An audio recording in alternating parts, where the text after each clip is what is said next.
good, guys? It's your boy Eve host of the Dynamics Podcast. Had a little bit of technical difficulties thanks to Melon.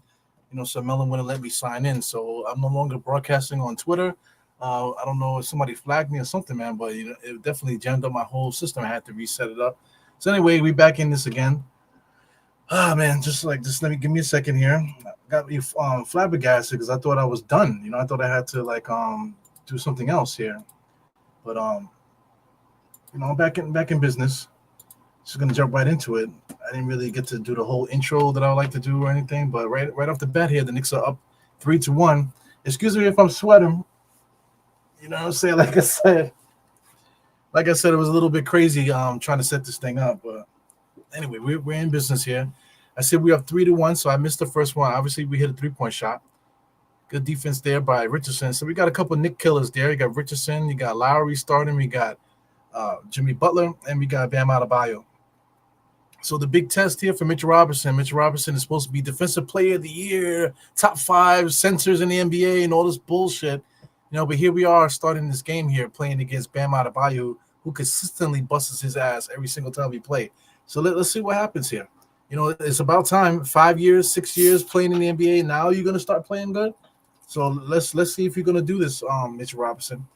Lowry pulls up. So Lowry is definitely a shell of himself. He still could play. Definitely probably be a backup point guard, but I don't want to juice him up tonight for him to get 20. As Mitchell Robinson, Knicks did a nice little pick and roll there to get Mitchell Robinson going to the basket. How long did it take for them to do that? Miami Heat's trying to take advantage of the fast breaks there. Good to see R.J. Barrett back in the fold. It looks to be healthy and stuff. Hopefully he has a good game today. Julius Randle gets the ball into a double team. Dribbles. Triple team is showing. Julius is doing too much pushing. Ends up getting the ball up on the thing. But I would love to work with Julius Randle because he does too much pushing. He does not need to do that. He gets the ball down low, and then he immediately just does the chicken wing push. Look, here it goes here. No, he did it right before that play. There was no reason for him to even get that close. Now he's looking for the referee to give him a foul. But there's no reason for him to even get that close to have to throw a chicken wing. The shot should have been up already. You know what I'm trying to say? So I just wish I could. Everyone thinks they're an expert watching basketball because basketball is one of the most accessible sports. All you need is a ball, and you don't even need a ball. All you need to do is show up to a court, and if somebody else has a ball, you can play. You know what I'm saying? So anyway, everybody can play basketball. Everybody has their philosophy of how to score and stuff. But I just know that this guy Julius Randle needs to stop that damn chicken wing in the post, man. He's too big, too strong to be pushing guys off with one arm like that. It's ridiculous. Anyway, he takes care of business at the free throw line. Early on here, Knicks 6 up 7-1. I'm at the 9:51 mark here. Also, too, I'm watching ESPN Deportes too. So I don't know if this is going to be a delay in the play here. Richardson gives it over to Hightower, whatever his name is. Let me get my little scoreboard here on the side here. He goes number 24. Gets back over to Adebayo. Adebayo, jab step, pull up, jump shot, no good. Mitch Robinson, good defense, staying down. Julius with the rebound, pushing it up with those expensive ass sketches. I didn't realize the sketches were going to be like $150. Julius goes right into a double team there. Ball spins around beautifully. Brunson shoots a 3-point shot with the defense all of it and still knocks it down. So the Knicks right now are killing 10-1. Miami Heat look like they might need to call a timeout, so they didn't. Almost had a backcourt violation. Jimmy Butler, top of the key, being guarded by Grimes. Nice pass into Adebayo all the way to the basket and just dunks it with 2 hands right on Mitchell Robinson. Mitchell Robinson did a good job not fouling, but he should have still defended that a little bit. Brunson knows exactly how to get his face in there to get that foul. Richardson committed that. Nice and easy there. But right there, horrible pass in there to Julius, but Julius still able to thread the needle across court. Nice spin over to Brunson to take a contested 3. So good on play by the Knicks early on here. So this court is weird. There's a lot of yellow. I mean, it looks like a yellowish orange. That's why I said yellow. It pops. Julius is being guarded by 2 people, man. Right now, Grimes is open. There he goes. Grimes is open. He gave it to him at the last second. Did a no-look pass to him. But, the passer is always in trouble. But I think Grimes, you need to pay attention. You only have one job. So if the pass is late or not, you got to be ready for it. But, that's on Julius. Because Lowry comes across the screen there really slow. Gives it over to Richardson, finds it in the corner, and knocks down that 3. So game of runs. Basketball is definitely a game of runs. This is Miami Heat's not going to be stuck on three for the whole game. So they hit 2 threes so far, 6-10. Julius doing a lot of work here. Goes to RJ all the way to the basket, able to finish nice and strong. He definitely got fouled, but continue playing, no argument. Jimmy Butler brings the ball up the top. They're playing around with that half court violation stuff there. Lowry give and go there to Jimmy Butler, broken up by Mitchell Robinson. RJ, no look pass to Brunson over to Julius. Julius held the ball a little bit too long, man. Now he's going to post up. I see 4 Miami Heat on one side there. Give it to Grimes. Grimes needs to knock that down. He misses it. Grimes has one job, man. He missed that open three. Jimmy Butler picks up the dribble, gives it up to Hightower, whatever his name is. Adebayo looking. Lowry with a legal screen. I don't know how they allow that, but he gets in there against Mitchell Robinson. Mitchell Robinson stand down, but he still got called for a foul. So you gotta stay down. Mitchell Robinson definitely gotta stay down. Adebayo is extremely smart. Very extremely smart basketball player. Happy Thanksgiving to everybody. I didn't get a chance to do any talk with my guys here, man, to talk about the Thanksgiving holiday. But this is my little leftovers macaroni and cheese. This is actually not Thanksgiving food. This is something my wife made today because we didn't get a chance to go to my mom's yesterday. We went to her parents. My wife's parents is Haitian, you know what I'm saying? So, we had our their stuff, that her mom likes to make. Food was good still, different vibe. Definitely not no soul food. So I didn't get any of the potato salad, collard greens, or anything like that. I didn't get any the mac and cheese or any other stuff that I enjoy. What the hell was that? I got a notification. I don't know where that came from. Yeah, but anyway, yeah, I didn't really get a chance to get the soul food yet. So leftovers is a good thing. So I'm definitely looking forward to that. And my wife, she makes a decent macaroni and cheese, but not like the way my mom makes it though. It's all good. So I'm gonna be chopping all the way. Julius Randle pull up in the paint. I like that. Bam Adebayo bringing the ball up the court. Bam Adebayo is really a power forward. But they got him playing center. But he is so smart. Nice fake. Knows where the shot is coming from. Knows how to get it. That's something that Julius Randle does not know how to do yet, man. It just works way too hard. Bam Adebayo knows how to get to a spot. It's not going to be nothing tricky. He's always going to be right where he gets his shots at. Brunson being guarded by Richardson switched over to that Hightower kid. I got to get his name right. Jimmy Butler with the rebound.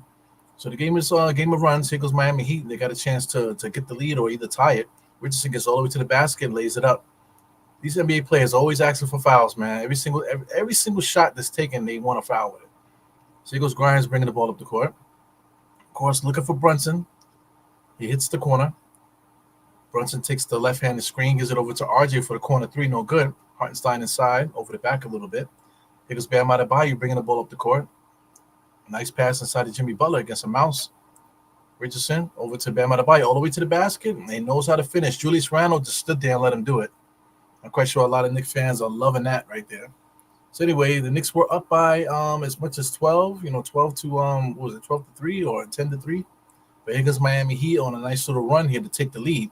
So it was coming. Don't get upset. This is a game of runs. We were whipping their ass, and I'm quite sure everybody was all happy. But Miami Heat came back as they should, and they're by 14 to 12. Knicks basketball against Miami Heat. I don't want to see no fighting. This is not the 90s. These guys don't have bad blood with each other. They actually play, very like gentleman style basketball. So I really appreciate that.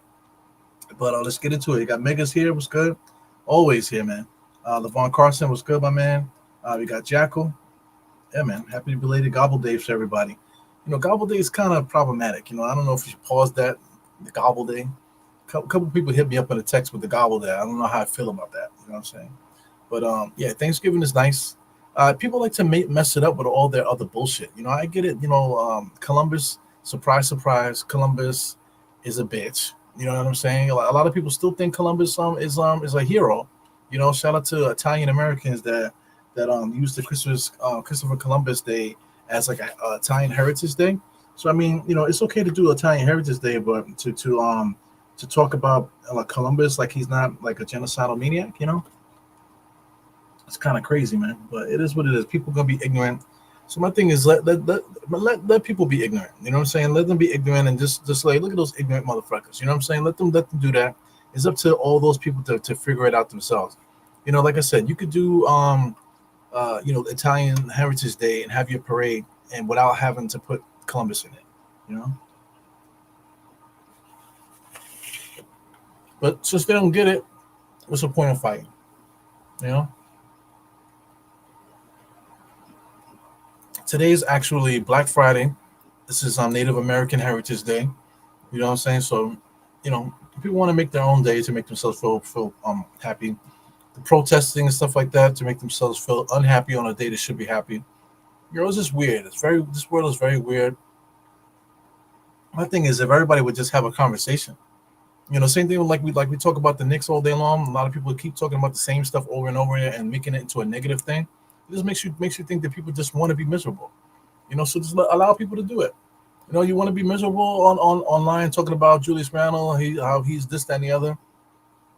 Then enjoy yourself. So who am I? Just don't get me involved in your bullshit. That's all. That's my only wish. For anything, don't involve me in your bullshit. You know?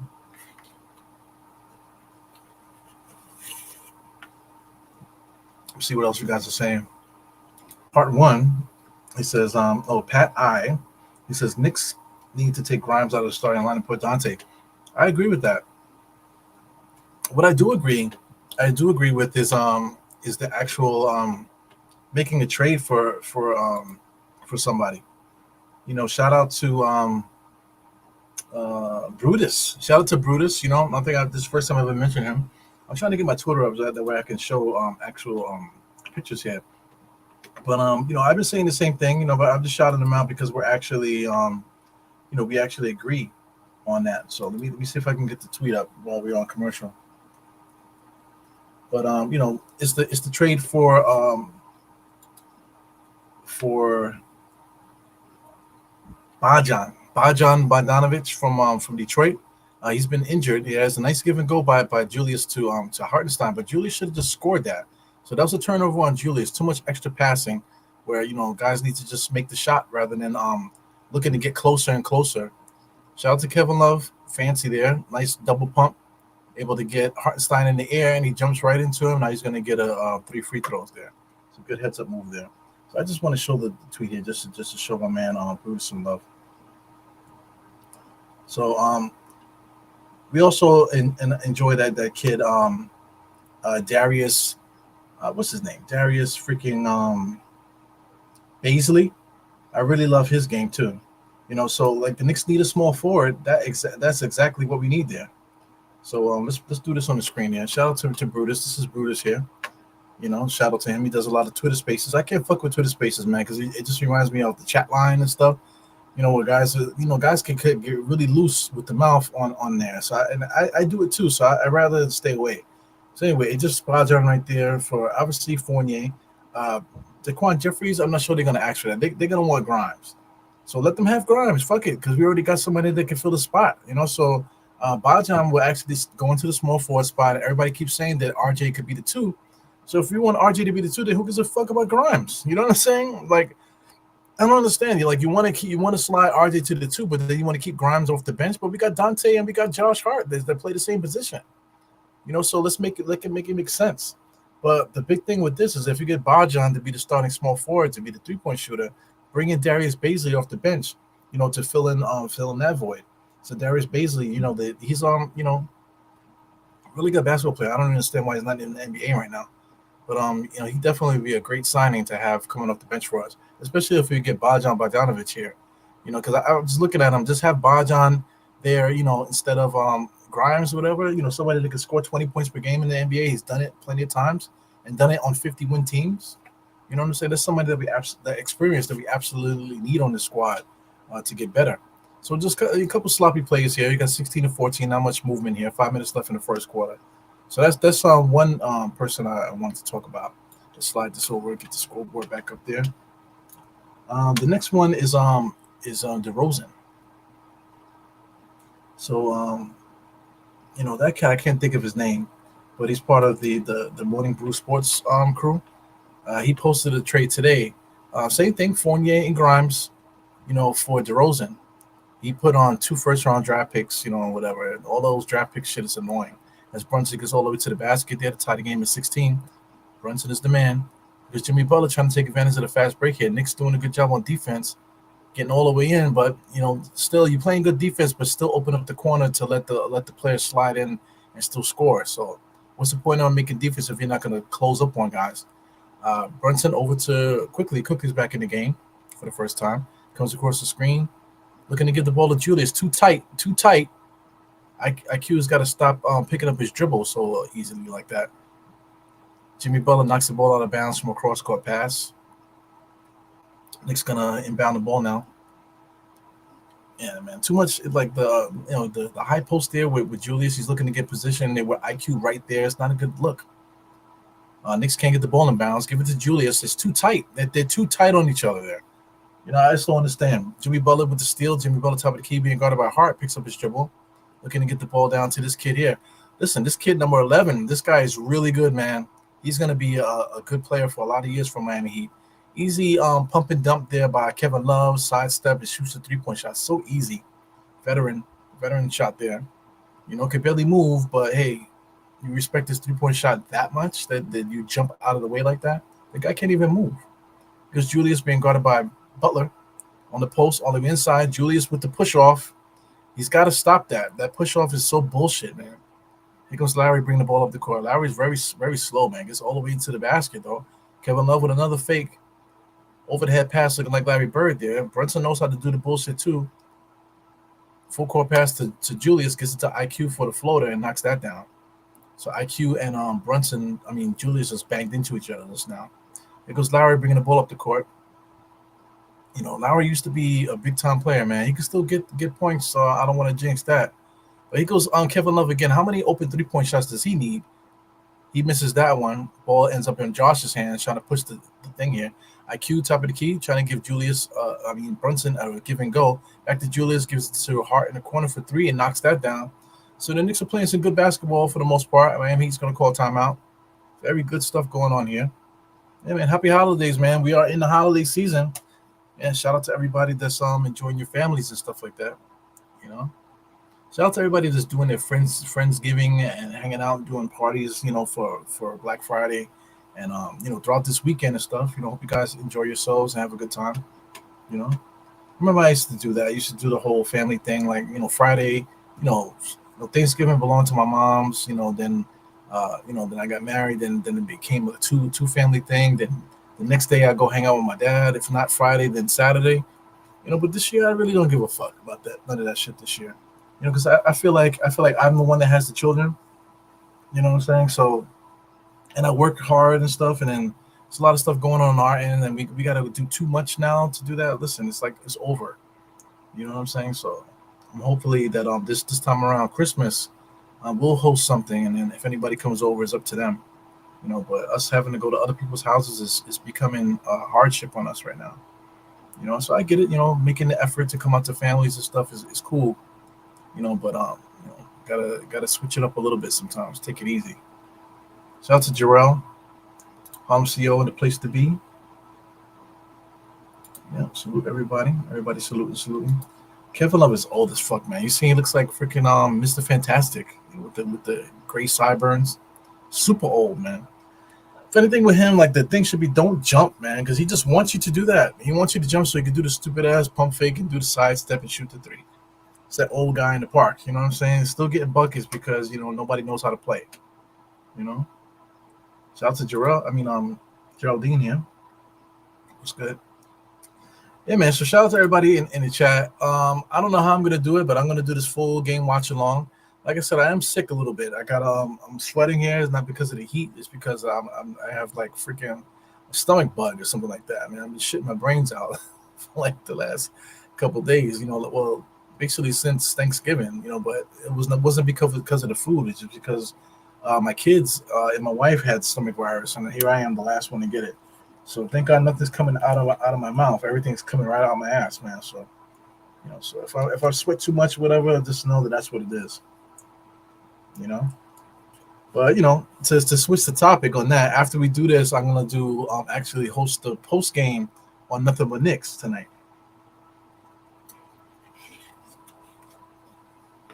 So if you guys aren't tired of watching me during the watch along, you get to watch me on the post game show too. We'll probably have other people on there. Early on, right now, we got Nothing But Knicks is gonna pop in with me. I should shout out to Nothing But Knicks. I mean, no, still Knicks fans. Still Knicks fans gonna pop in. Sim might actually just do it, but he's like, if he can't do it, then we'll just host it. But if he can, he'll probably host it, but we'll just help him out tonight. But if not, you'll see me and Ron tonight doing the post game show on Nothing But Knicks. So that's a lot of fun. I haven't done that in a while. So whenever guys call me. Let's say Steph calls me or Ron calls, or shout out to Tony. Any of these guys call, I'm always ready to jump in. You know, my show is very random. I kind of don't have a schedule. I tried to get a schedule, but it's just not gonna work. A schedule for me. So my show is very random. I appreciate people that come in and watch the replays and stuff like that and leave comments and things like that. But I definitely can't do a thing. But if somebody has a show already and if I'm available, then I could jump on the show. Usually I'm available, after work, so I can jump on and do stuff. Or if I'm off that day, I just happen to be off today. But I got to be at work tomorrow, so it's all good.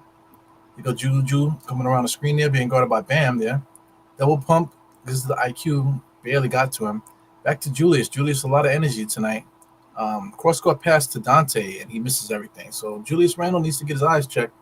A lot of weird passes tonight.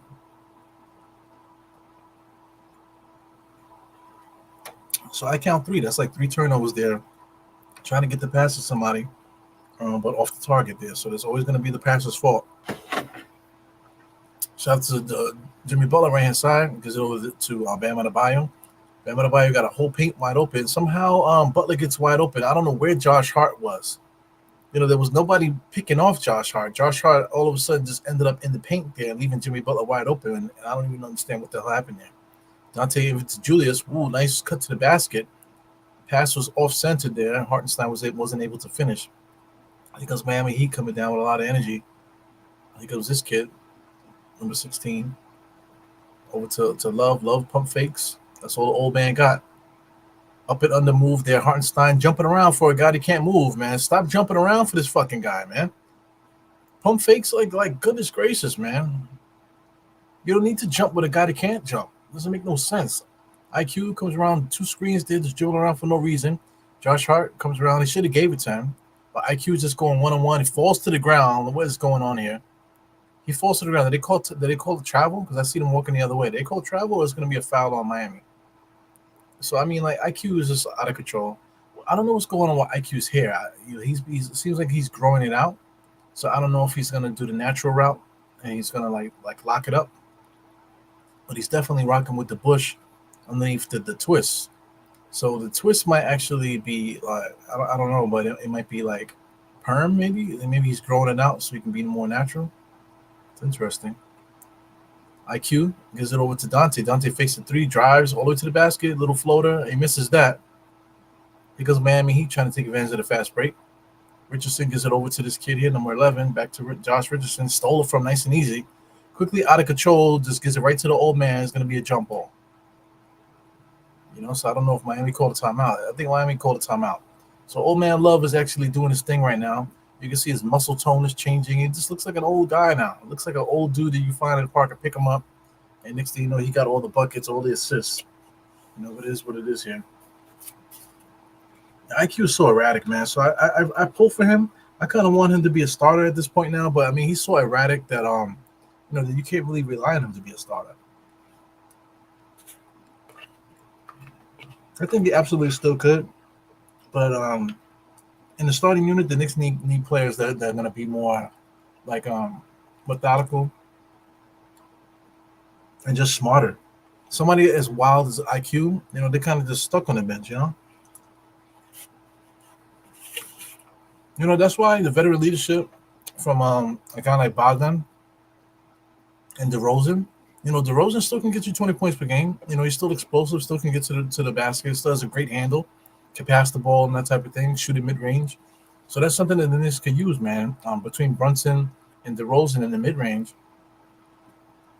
With DeRozan in the backcourt, DeRozan can actually run some offense and give Brunson some open threes You know what I'm saying? Getting into the mid range to make Julius get to the corner so he can get some open threes too. You know, shout out to RJ and stuff like that. They could work out some offense with DeRozan, you know, as the lead guard. You know, so that definitely could work. Same thing with Bogdan. You know, right now the Knicks in this group, we definitely could use a spot a really good 3 point shooter in the corner. RJ's become that guy, you know, but it would be nice to so he won't be so stressed to do that. Having an extra shooter there, you know, to get that shot off that will knock it down at a high clip. Now it allows RJ to take it easy a little bit. You know, so RJ, you know, we play RJ at the shooting guard. Okay, cool. But RJ would just pick up whatever player, you know, is available there. As you play in the game, guys don't just stay at one position. It's not a video game. You know what I'm saying? So you know we can make it work there with Bajan. I'm not even sure if that dude is healthy. So that's something to talk about. Knicks are fooling around here. Josh Richardson gets in there and just slaps it away. So that's basically four turnovers there by Julius making a stupid pass, you know, to somebody, you know, too tight, whatever, you know. The passer didn't get out there, you know, hard enough to get the ball. So excuse me, Julius is in trouble for the turnover. So it is what it is. IQ all the way to the basket. Good defense by Miami, but better offense by IQ with a nice little spin move on the pivot. Yeah, man. So far, man, this game is good. Miami Heat's up by a little bit. Knicks were up by a little bit. You know, Miami Heat's doing a good job there. I feel like Miami knows the Knicks a little bit better than the Knicks know Miami. If that makes sense. Bam Adebayo literally just traveled there, but Hartenstein just got hit with the travel, so I guess they didn't call anything. Well, Hartenstein got Bam Adebayo got hit with the travel, and Hartenstein got hit with the foul, but they didn't call anything. So it's all good. Here we go to the end of the first quarter, 28-25. I'm okay with that. 28, 20, 25 is not too bad. It's a good basketball game. You know, one possession lead, you know, is nothing to cry about. I thought the Knicks played pretty good. Spacing is off. You know, I think the Miami Heat spacing is always impeccable. You know, but the Knicks spacing has been off a little bit. But even though the spacing is off, the Knicks are still only down by one possession. You know, so the Knicks just got to clean up their act, and you know, we should be able to at least get the lead and start trying to dictate how we're gonna win this game. You know, good basketball game, man. Every time we play Miami, is always good. You know what I'm saying? Like I said, we play hard against this team. I think there's a mutual respect because there's not, to me, there's not a lot of jawing. I don't see people talking to each other like that. They're out there, so I believe it's a gentleman's game between these two clubs. I'm not into the fighting, you know. So like I say, if I play basketball, I never was into arguing and stuff like that. If we were on the court and guys start arguing, I would just take my ball, or I would just call for a sub. I would call for a sub and leave the park and go to another park and play. You know, I do that all the time. You know, there's so many parks, especially when I was playing a lot. When I was playing a lot, we're talking about early 2000s, early 2000s, mid 2000s, about 2012 ish, up into for that whole period. You know, I was really in the parks playing basketball a lot. You know, during that time period. And so let's say like, you know, I would be in the park with my ball. Usually we play with my ball because I usually would have the better ball. Usually, you know what I'm saying. But if they're playing and I'll pick up whatever, I would call for a sub. Or if it was my ball, I would just pick up my ball and leave the park. Everybody, yo, man, where the fuck you going? So, yo, I'm out of here, man. Fuck y'all niggas. You know what I'm saying? Excuse me, I just said the N word. I'm not giving up any money tonight, though. You know, but I just said the N word. That's against my rules there. But anyway, man. So I'm gonna be like, yo, F y'all, man. I'm up out of here. I would just take the ball and be out. You know, I used to play a lot on Riverside Drive there on what is that, like 100? It's like 103rd or something like that, around 103rd Street. There's a park there over on the West Side Highway, by the West Side Highway. So I used to play there in Riverside Park. And if they were acting up there, then I would just go uptown. There's another park, I believe, like a 112, 110, 112. So I would go uptown there and play in that park. You know, sometimes the park uptown sometimes it'd be a little bit too crowded. A lot of older guys are there playing too. There's a mix. It was a good run. So I used to play up there with those guys. You know, usually it was a good run. You know, but like I said, sometimes it'd be a little bit too crowded. So you know, but if I felt like talking, I would just hang out there, hang out with the guys, and be talking with the dudes, play a couple games, and be out. I used to really like to play at 72nd Street on Riverside Park. 72nd, they had a park there.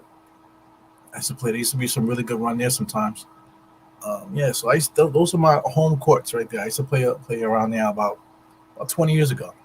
You know, when I was in my 20s. Still was able to clap boards, grab rim, double pumps. You know, every once in a while, if I get a good fast break, I might be able to dunk that thing. You know what I'm saying? But I used to play ball. So those are my go-to courts, man. So if you grew up in those areas around that, if you was old enough to play ball around that time, early 2000s, mid 2000s, you might have ran into me out there. I used to have dreadlocks. So at the time I had dreads at the time. Anyway, back to the game. IQ bring the ball up the court, being guarded by number 16. I can't get his name there, so I need to get my stats together here. So I'm a little off. I'm actually using ESPN on the computer, and it's running flawlessly right now. IQ coming across some screens there, being gets right into the paint and makes a penetrative floater, nice and good. Hartenstein makes good screens, man. That's one thing that he brings to the table. So I'm at the 11:27 mark, guys. So like I said, I'm using the internet here, using ESPN online. So it might be off a little bit by the time. I think I'm off like 30 seconds as usual. He goes RJ, in and out dribble, goes all the way to the paint there, double pumps, being guarded by two people. Yes, decides to use the opposite side of the rim and lays that up. So good hits up play by RJ, using the opposite side of the rim. So I've been talking good about number 11 there. He hasn't really done much yet. Kicks it out to number 16. Get some names to these guys here. So Jaquez is the young player, number 11. The other person is Cody Martin. Is that his name? Khalid Martin. There you go. Cody Martin's his brother. He's a twin. So anyway, he goes Khalid Martin up and over, lays it up. So Khalid Martin kind of reminds me of myself. When I used to play, I kind of played like Khalid Martin. Comes across the screen. A little bit more, driving ability though. Hart kicks it over to RJ. RJ drives inside to Hartenstein, into Dante. Gets IQ for three, no good. Bam Adebayo, nice box out. And he brings the ball up the court. Ooh, nice pass to Vaquez, but Dante blocks that. Wow, man. So he goes IQ, full head of steam there. Miami gets back on defense. Gets it over to RJ. RJ penetrates. It gets all over to the paint. Turn around in the paint. And it's no good. Hartenstein with the rebound. Up with the left hand, lays it up. It's a good Knicks basketball right now. Good basketball by both teams, man. Definitely appreciate it. On my clock, 9:49. Knicks up 31-30. Jaquez gets all to the rim there and misses that. Looking for a foul. Josh over to Dante. Dante to IQ. IQ jab step all the way to the paint. Comes around, foul line extended, looking to shoot. Stops the dribble too easily, man. Hartenstein is telling Josh to cut. Gives it to Josh, and he lays it up. So come on, man. Wake the fuck up. Hartenstein's telling you to cut, and he's like, cut? What? Oh. And he finally does. Delayed cut, but still gets the layup. Knicks up 33-30. He goes Jaquez coming baseline. Good defense by Dante, predicting those moves there. So they're going to call a foul. That is not a foul, bro. Jaquez just fell because of the good defense by Dante. I don't know how you could call a foul if you're not even allowed to touch guys. Guys are not touching you with their hands, so how is that a foul? If a guy falls to the ground, what did he do? Push him with his knees? It's fucking ridiculous. Hey, man, shout out to everybody in the chat still. We got Dennis, Dwayne Dennis here. Everybody saluting. Hey, man, good game so far. Paying attention, man, because like I said, I'm going to be doing the post-game show on NBK tonight with Ron. Ron and probably Tony probably will be there, and Sim will probably be there too, so we'll have a party tonight. It was Hartenstein with the rebound, gives it over to Josh. Josh bringing up full head of steam, being guarded by Khalid Martin. Layup at the rim, no good. No foul called. Here comes Bam Adebayo looking. Gives it over to number 21. That's Duncan Robinson, I believe, right? Nope, I don't know who the hell that is. Number 21 pulls up at the foul line, and there goes Bam Adebayo with a nice layup there. And who the hell is that guy? Spider? Who the hell is that?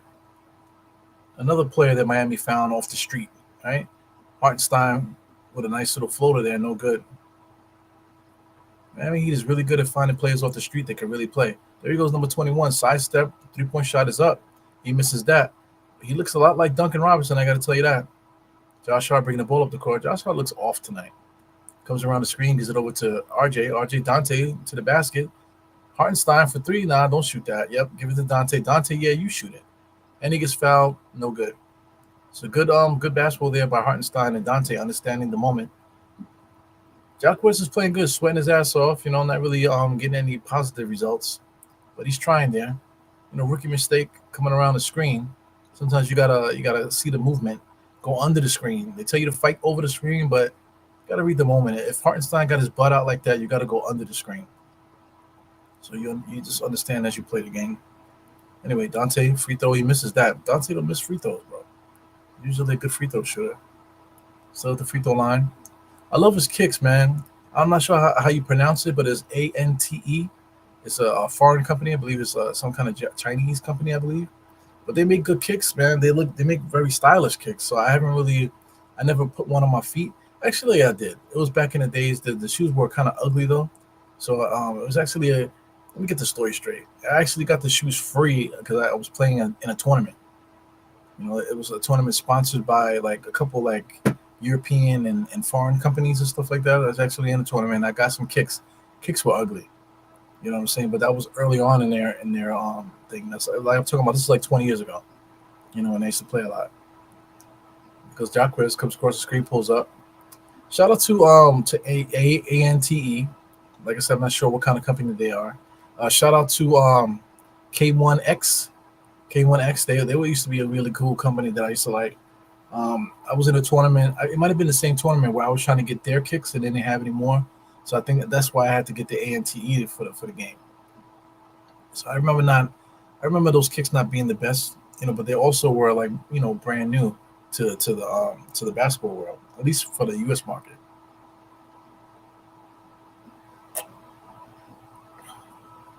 Back in the days, there was more like ankle support, a lot of mid cut sneakers. Nowadays, everything is ankle cut. I think it was Jacquez with his first shot up here, no good. Tap in. Josh Richardson gets the ball some kind of way. Comes into the paint, pulls up right over Hartenstein, no good. IQ with the ball, Knicks are pushing up as a team. I love it. Got Brunson in the corner. IQ comes around the screen for Hartenstein. Should have gave it to him. He didn't. Kept the ball all the way to the basket. Floater in the paint, no good. So out of control, IQ. Bam Adebayo just comes up the court, nice and easy, gets right into his office. Always ends up right in his office. Beautiful spacing by Miami, man. Here goes Adebayo again, right in his office, and knocks it down. Bam Adebayo is never out of place. He's always where he's supposed to be. So Josh Hart calls a timeout. So I'm behind a lot now. So I'm looking at the time here. It's 7:13. So I guess the timeout, yeah, like 30 seconds. So I'm not that far behind. But Miami Heat ties it up. It's 35-35. Good game right now, man. Good game to watch. Just early on, I like to say that I'm looking at KCD. That's Knicks City Dances. That really looks like Julito's old podcast, the Knicks Chatter Day After CD. KCD.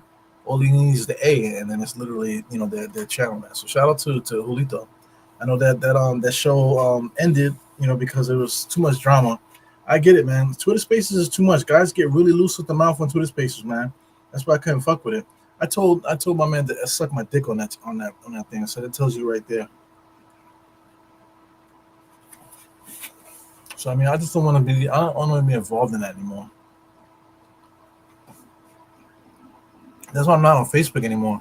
I feel like everybody on Facebook is the same thing. They like to be loose with their mouth on Facebook. So I gotta stay off of Facebook. I told somebody I called somebody a bitch on Facebook. I told you about that. What I'm saying? Somebody that I know for 20 years. I haven't seen him in about 5 years. I haven't been up close to him in front of him where I could shake his hand in about 10 years probably. You know what I'm saying? But people like to say slick shit, and then when you say something back to them, then all of a sudden now they want to kill you. But you started it, bitch. You know what I'm saying? You know what I'm saying? So it's crazy. Like that dude. Anyway, let me leave that alone. People are crazy, bro. The internet is a very wild place, very wild, interesting thing. So it used to be a point where like, oh man, you want to say that to my face, whatever. Now it's not the case. Now it's not the case. The internet and real life is like the line is blurred now. Because people are meeting whole husbands and wives online. You know what I'm saying? So it is what it is. People are shopping online for sperm donors and shit like that. So the line between reality and what's not reality is very blurred on the internet right now. People say stuff on Twitter, and it's like, yo, man, do something in real life that'll make more of an impact. But no, you say something on Twitter, it will affect your real life, like for real, for real. You know what I'm saying? Same thing on YouTube. You say the wrong thing, and if you have that much power or clout or whatever, it can come back to haunt you. You know, eventually. Shout out to Puffy. Puffy been a dirty, dirty dick motherfucker for like the last since he's been around. And all his dirt is coming to the table now, and he's gonna get himself in trouble. Probably gonna be on the next R. Kelly situation, where everybody know that he was doing dirt all these years, and then now it's all gonna come out. There's nothing you can do to stop it because he was so wild and dirty, all this time, and people get tired of it. Especially the people that you screwed over, to get your money. Now people are all gonna come out because they're gonna be happy to testify now. Like, you know what I'm saying? You screwed them out of their publishing and stuff like that, and guess what's gonna happen to you now?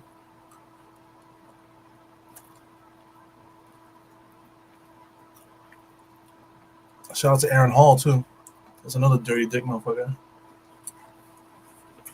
Dante DiVincenzo all the way to the basket, looking to give an alley oop to Mitchell Robinson. Not a good play. Should have just shot it. Philip Martin back in his normal role, coming off the bench, which is good. Bam Adebayo. Right now, Miami he doesn't have good spacing. Bam Adebayo had no angles to passes. Now the spacing opened up again. Number 21 inside the Jacquez. Mitchell Robinson trying not to foul so badly. He should have just blocked that shit. Anyway, good play there. Back and forth, 37 to 35 at the moment. I'm at the 6:27 mark. Julius gives over to Dante. Dante's setting up some offense, giving it to Brunson. Brunson takes a screen from Mitchell Robinson, gives it to Dante, fakes it. Back to Mitchell Robinson. Mitchell Robinson it came out of his hands there. Back to Mitchell Robinson. Mitchell Robinson has been jerking off during the break because his hands are extremely slippery. And goes Josh Richardson in there for a 3-point shot that doesn't make it. Here goes Julius Randle, left-hand side dribbling. Here goes the bumping Bam Adebayo. Too much bumping. He was able to get the shot there. Too much bumping there. He's not going to do the full chicken wing against Bam Adebayo because he doesn't want that smoke.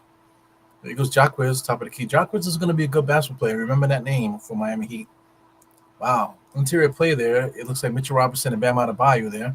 So Mitchell Robinson just collapsed to the ground to allow that foul to be called. Bam Adebayo is being a little bit too aggressive there. But Bam Adebayo knows how to work the refs. He said, telling the refs to watch something.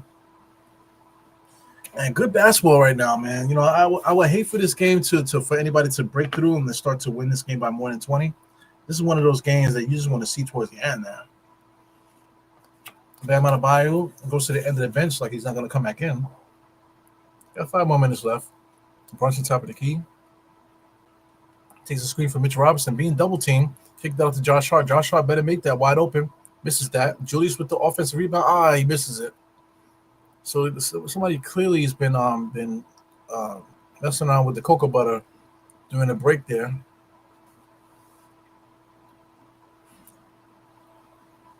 Jimmy Butler got the ball. Lowry gives it back to him. I mean, all this back and forth stuff.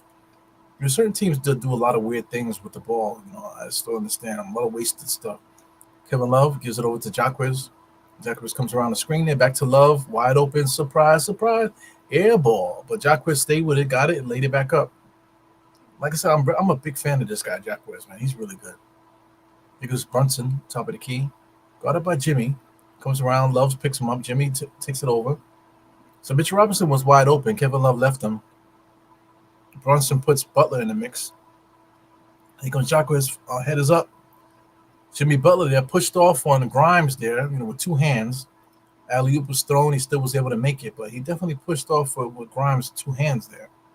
It is what it is. So we're going to get some free throws. Let's see what's going on here with the chat. See, Dennis is here. Dennis is saying, how was Thanksgiving for all? Hope everybody enjoyed it. Yeah, man, Thanksgiving was okay. Hanged out with my wife's family, which is my family, my brother-in-laws and my sister-in-law and stuff like that. So we had a good time, good conversations. Our kids acting up a little bit, there. They got some toys, early Christmas presents there from their uncle spoiling them. Good food too, good conversation. Like I said, I had my stomach was bothering me. So my stomach was bothering me already before I got to the house. So I was able to blow up the bathroom quite a few times while I was there. So that was good. And he goes, Khalid Martin off a nice defensive play with Julius. Julius got back on defense there. Jimmy Butler's catching the 3-point shot in the corner in rhythm, and right in front of Julius. So Julius is walking up the court there. Those I'm really anxious to try those sketches, but they're $150, man. I don't know about paying $150 for some sketches, man. Brunson, oh, Mitchell Robinson is open. Oh my God, here goes Grimes there trying to give it to Mitchell Robinson. Finally gets it to him. Very very weak ass pass by Grimes, man. But still got it to Mitch, and Mitch was able to flush it. So here goes Jimmy back to Kevin Love there. Knicks were able to get the hand on the ball there. Jacquez, nice little spin in the lane there. So I mean, RJ is taller than Jacquez, so I guess Jacquez has got to be like 6'6" probably. So RJ looks like he has like at least an inch over him. Jacquez might even be 6'5". So anyway, Brunson is being guarded by two players now. Somebody passed the ball. He gets into the paint, takes the foul there. Left-handed shot off the rim. Very good. Here comes Lowry, right-hand side looking. It's great. I mean, I get a kick out of Lowry there. Good pass by Lowry to get the open Jimmy. I mean, Jimmy Butler traveled. He misses the shot there, so ball don't lie. So here comes Julius looking up. RJ's open. RJ got his hands up. He's open. 3-point shot in the corner. Knock it down, you punk ass. So he's asking for the ball, two hands, and still misses the shot. So fuck him. Here comes Khalid Martin there. Transition 3-point shot. Gets over to Jacquez. Jacquez being guarded by Mitchell Robinson. Don't care who the matchup is, right? Jimmy Butler's a little banged up there. I think he's fooling around. You know, these NBA players are always with the antics and stuff, man. So he fell down, jumped up, like stepped on somebody's ankle. You know, so I get it.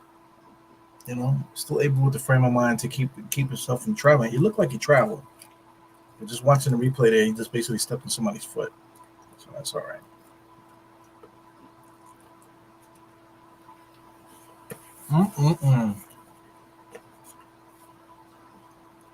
Let me finish up what Dennis is saying here. Dennis says, we need this game because this game is part of the in-season tournament, and we stay competitive and close to the leaders. Yeah. Anyway, if we win tonight, we stay in it because I believe Miami is 2-0, I believe. So I don't have it in front of me, but if we win, it just makes us tie 2-1 with a couple teams. So that keeps us in the mix, you know. So that's good. You know, it'd be nice to be in the mix of this tournament, try to win it. I don't think the Knicks are playing good enough basketball to win the tournament. But these in-season tournaments is not necessarily who's the best team. It's just whoever can manage the best record to win. That's who wins the tournament. You know what I'm trying to say?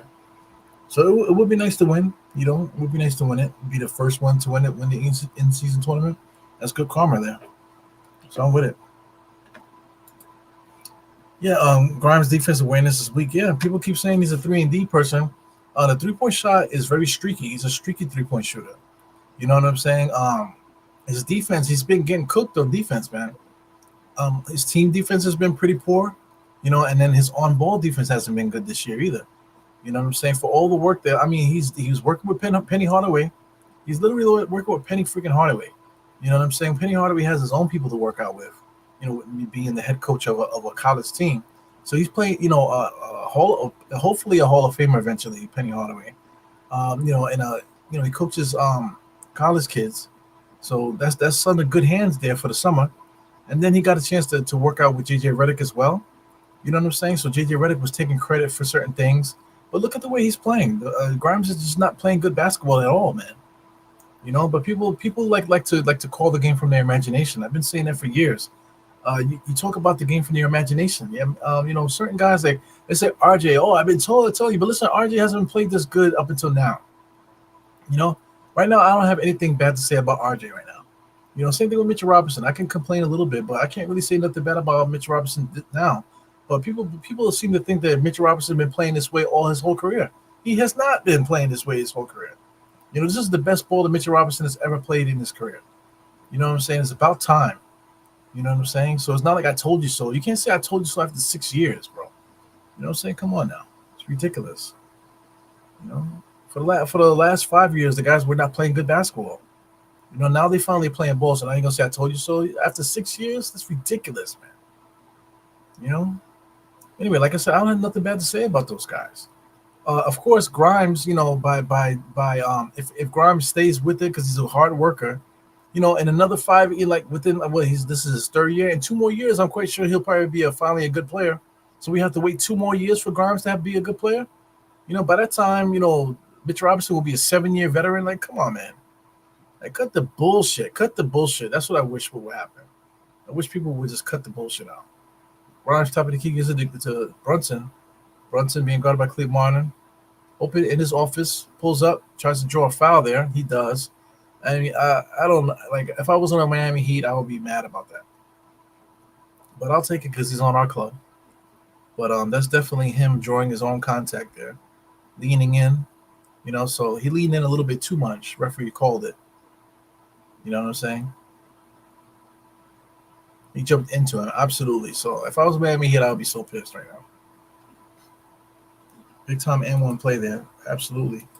But you can't front. If you was a Miami Heat fan and you saw Brunson do that, you would be pissed, bro. Yeah, man. But in 2 more years, Grimes will finally get it. And people are like, I told you. You know. And meanwhile, like a player like Mitchell Robinson is only averaging 6 points per game with 11 rebounds. Whoa. 1.2 blocks per game. Oh my God. Defensive player of the year. People are crazy. He goes Richardson, wide open 3-point shot, almost an air ball. Brunson with it, left hand side. Pulls up, transition 3-point shot. Brunson, man, not really the best shot in the world. Love gives it over to Richardson. Richardson, left hand side. Comes around, pseudo screen. Love for the 3-point shot. Jacquez. I mean, Love is definitely setting a weird screen there. Jacquez all the way to the basket there, regardless of a shot blocker behind you and a bigger player in front of you. Ooh, RJ with a nice move to the basket there, off the rim, no good, but nice move there by RJ to get to the bucket. So RJ's always been a really good transition player, but there's a difference. Before he was just doing moves that he was taught, but now I feel like things are a little bit more not methodical, but just more natural now. He knows when to let these moves out. So I just thought that move there was very good. It wasn't something forced. It was definitely, he saw the defense and he did the move that he needed to do to get the playoff. So, just RJ definitely the evolution of his game. Finally where he needs to be. Knocks down his free throw. He's been doing that. So, like I said, I have nothing bad to say about RJ. There's not one player in the NBA that's going to be perfect, so I can't complain about perfect basketball. But just cleaning up his mistakes and really taking advantage of what he could do well, RJ's right there. Bam Adebayo in his office misses the shot. Julius with the rebound. Pushes the ball up the court. Decent. Julius goes all the way to the basket. Pushes off. Constantly doing that. That extra push-off travel. That extra push-off gets him in trouble because, he's too busy worried about pushing off that he ends up traveling. So now he's complaining to the referee, but you're literally fucking pushing off with your hands, bro. It's ridiculous. He doesn't need to push off. Like if it was Bam Adebayo, who would not be pushing off because he doesn't want the smoke.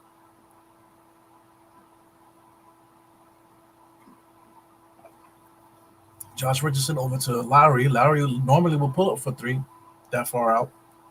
Finally does get the 3-point shot up, no good. So as you can see, Lowry's legs, he doesn't have his legs underneath him. He's just older, man. You just don't have the legs underneath him when you get older. Julius Randle does a nice seal off there. Still has the ball. RJ is wide open. Too late. Spin move in the paint.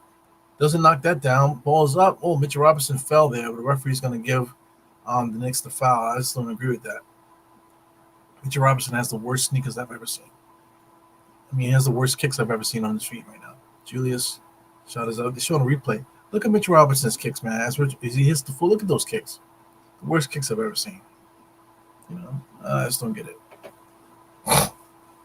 That's like in style now for guys to wear like feminine color, quote unquote feminine color kicks. I get it. It's a nice little fashion statement, but sometimes they can go a little bit too far, man. It looks like he has kisses on his feet, pink kisses.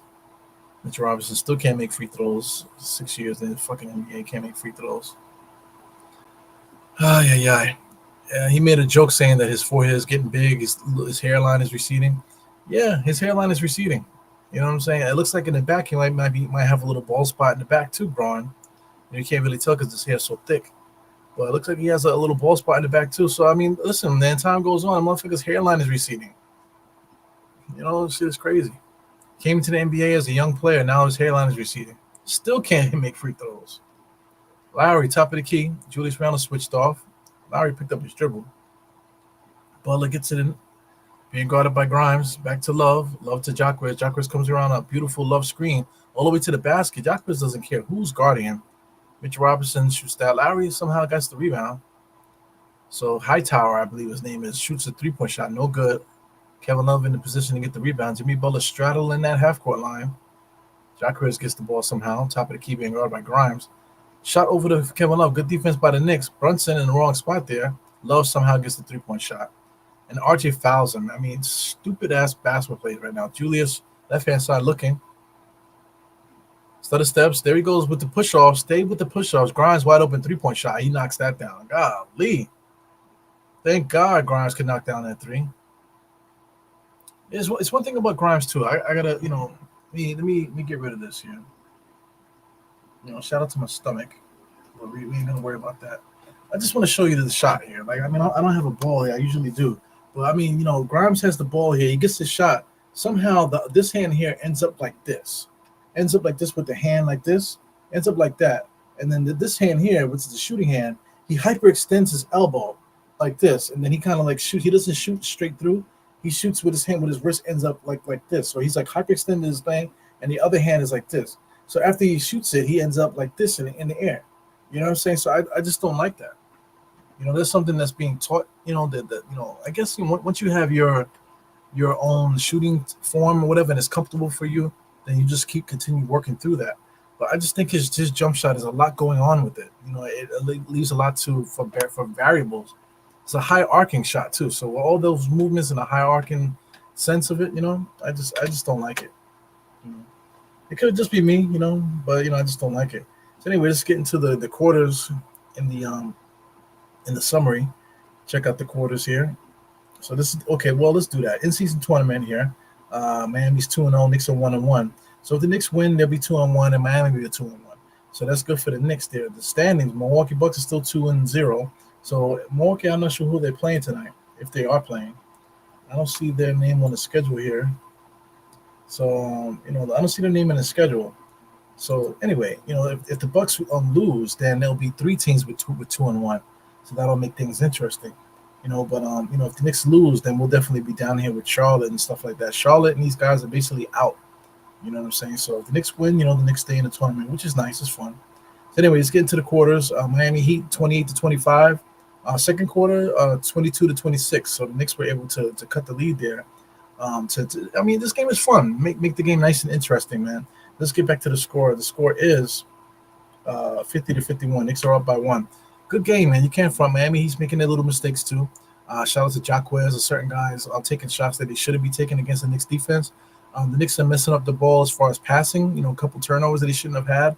The poor spacing, I want to say. But even though all those things were happening, Knicks was still up by 1 point at the half. So we'll see. Adjustments in the halftime is definitely going to come into play. Spoelstra is the best at in-game adjustments. So we'll see how the Knicks do against that. So let's get into some other stuff here. Let's get into the game charts here. Game charts. Both teams' shot charts. The left-hand side is Miami Heat. So look at Miami Heat. Look at all the three-point shots they missed, man. So they're looking just to get shots at the rim and three-point shots. No, not really too much in-between stuff. All the in-between stuff is usually Adebayo and Butler. But everybody else is just three-point shots and shots at the rim. So look at all those X's, man. They're shooting 41%. A lot of X's. I want to see what their three-point shooting percentage is. On the Knicks side of things, the Knicks are getting caught in that same thing. So a couple shots in the paint there, between the foul line and the basket. A lot of shots at the rim, and not too many three-point shots taken today. All right, so it's 51% by the Knicks, man. So the Knicks are up shooting 51%, but only winning by 1. Shots on the ball, Miami Heat has the better pace at 46 shots on the ball compared to 39 for the Knicks. So usually the Knicks have put up more shots than the opposite team. So that's a big thing too. So if the Knicks had put up more shots than them, then we will be winning. So that has a lot to do with the way the Miami is playing defense against the Knicks. But the Knicks are definitely up to the task. These numbers here just shows that it's a really good game. Whenever you see these numbers close, close to each other, 5, 7, 10, 9, 8. You know what I'm saying? When you see those numbers close, it means that you're watching a really good game. Right now, like I said, 51-52. Knicks are up 28 rebounds to 22, which is no shock. Assists are about even. They're up by one. Steals, Miami has six steals. Usually the Knicks have more steals than the opposite team. So six to two. Zero blocks on either side. Mitch Robinson and Hartenstein. That always surprises me. Knicks have nine turnovers. Nine turnovers. Knicks usually don't have nine turnovers for the game. But you can really count. I want to check it out, but I think like Julius might have five of those by himself. Just poor passes, man. That's due to the poor spacing. You know what I'm saying? So, uh, like I said, 51 to 41%. You got 30 at 23%. So Miami Heat shooting 23% from three.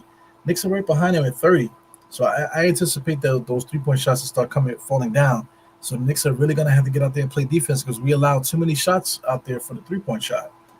Check out the three keys to the game. Got points in the paint. Knicks are up 30 to 24, which is interesting. Miami Heat second chance points is 4-2. Knicks are usually up with that. And fast break points because Miami literally was pushing the pace better than the Knicks tonight. So 6-2. So keys to the game here. This is it right here. Knicks got to continue to work hard in the paint. Scoring on the inside. Second chance points. We need to do a better job on the boards. Even though we are getting boards, we need to do a better job as far as spacing, getting the proper shot after the rebound. The Knicks are just too tight up on each other. As far as fast breaks, Knicks got to pick up the pace a little bit. But I think picking up the pace against this Miami Heat team is going to be, the wrong decision. Because they play better at a higher pace because they just don't have the right size. So and they want to shoot transition threes and that type of thing. So it's going to be an interesting game, man. These teams are evenly matched, and can't wait to see the second half. Box score. Let's see who's first. Miami Heat's first. Jimmy Butler, 11 points. Very quiet. Very quiet. He's taking what's given to him. 11 points. Very good game from him. Highsmith. I've been calling him Hightower and all this other stuff, but his name is Highsmith. Just doing what a player in that role does. Didn't score. One rebound, one assist, one steal. Nothing much to say there. Bam Adebayo also very steady.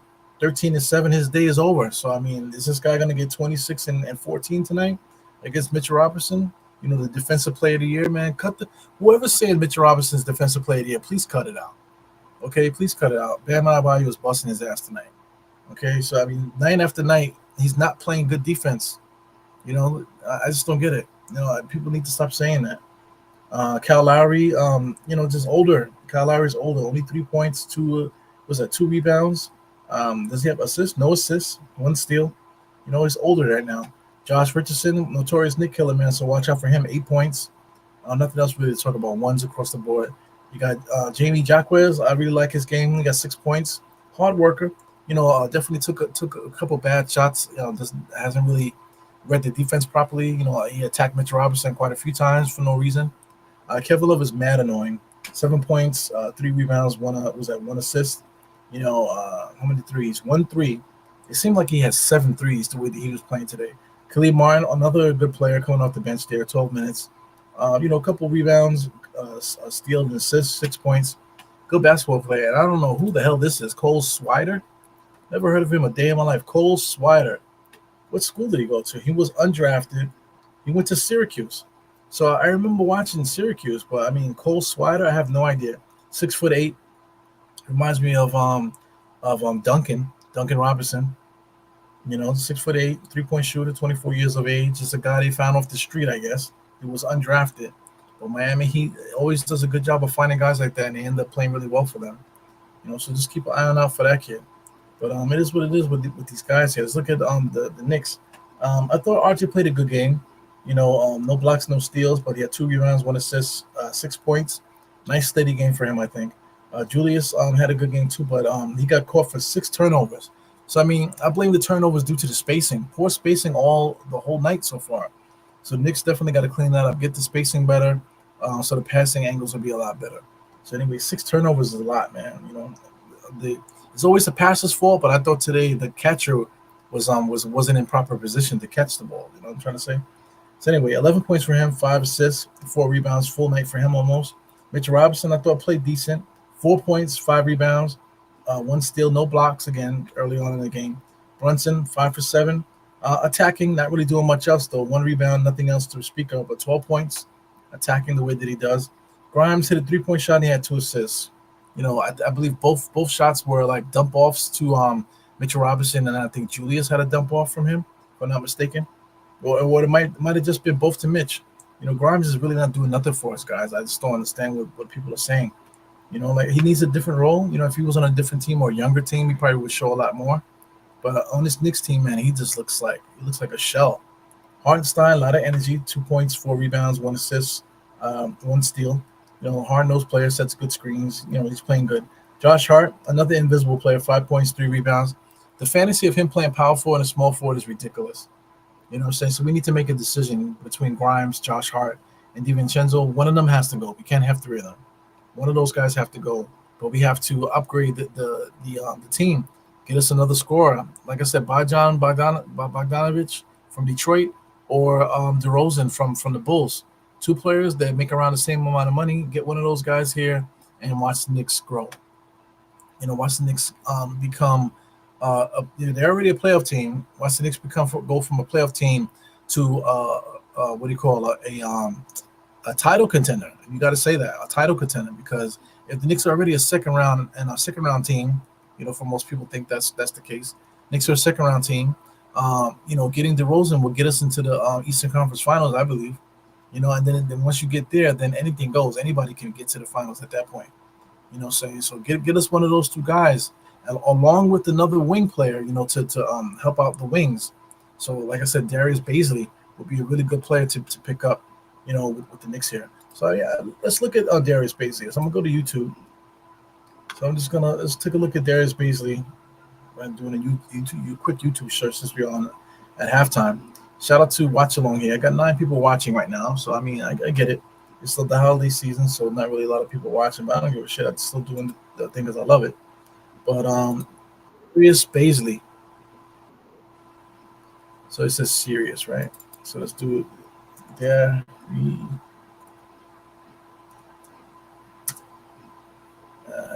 It's Baisley. I believe there's an I in it, right? So let's see. So this is I guess the Clippers. This is 7 months ago. Let's look at some highlights here.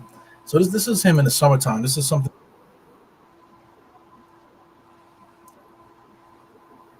I'm turning the sound off. It's driving me crazy. See, look, he has a lot of moves and stuff, in between games. This is also him working out in the summertime. So this is stuff that he doesn't get a chance to do in game. But as you can see here, the guy has good finishing ability.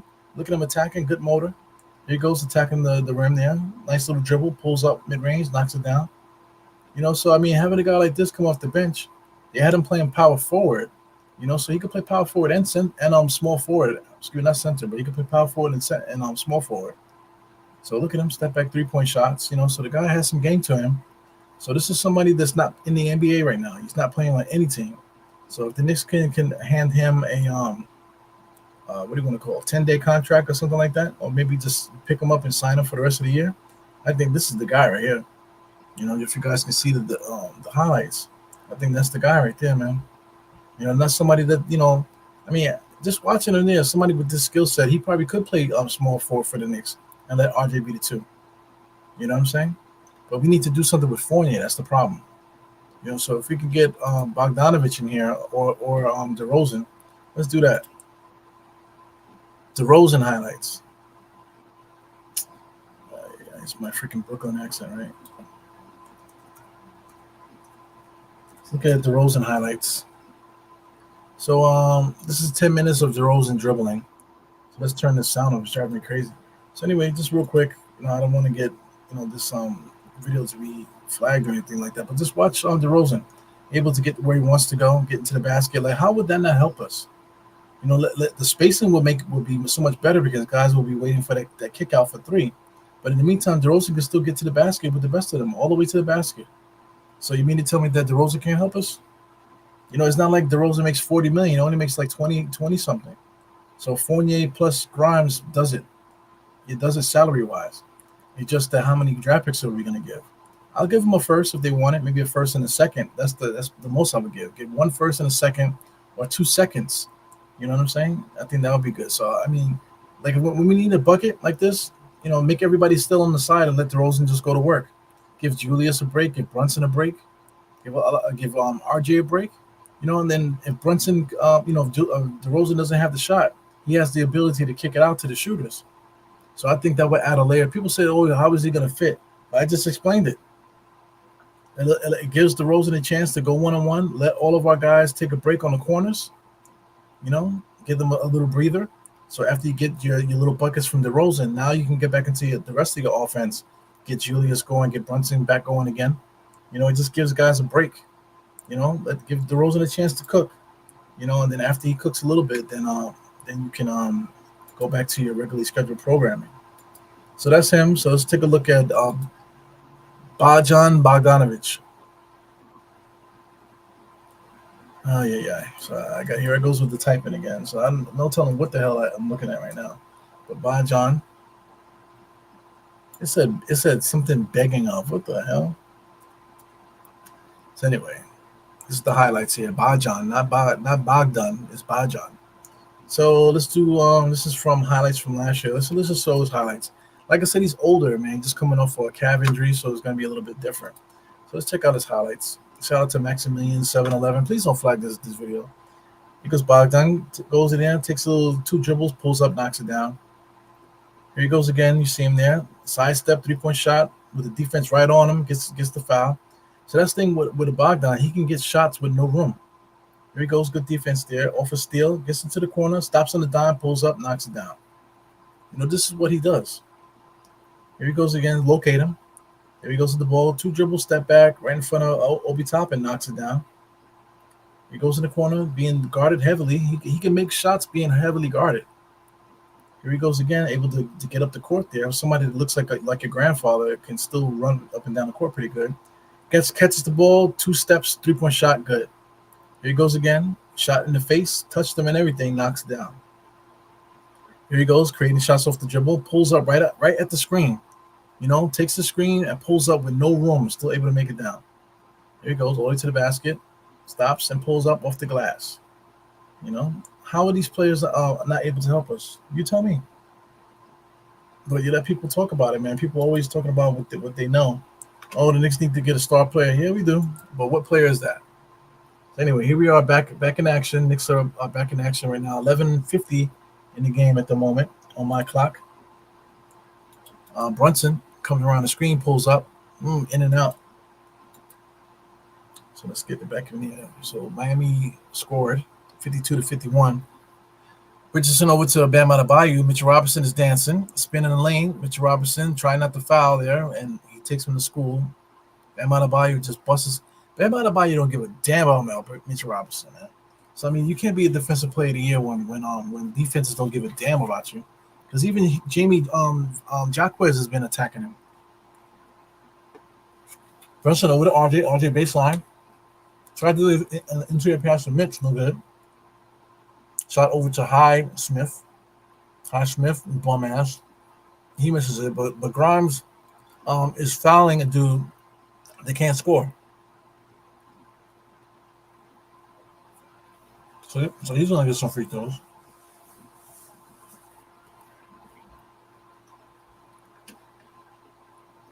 Let me keep track of my DMs here. I know Sim.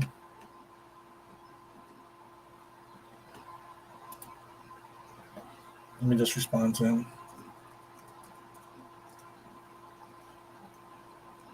All right, so Sim is gonna set it up for 10:30. So after this, that'll give me a chance to get myself cleaned up and stuff, and I'll get ready for the postgame show on NBK. He goes Brunson,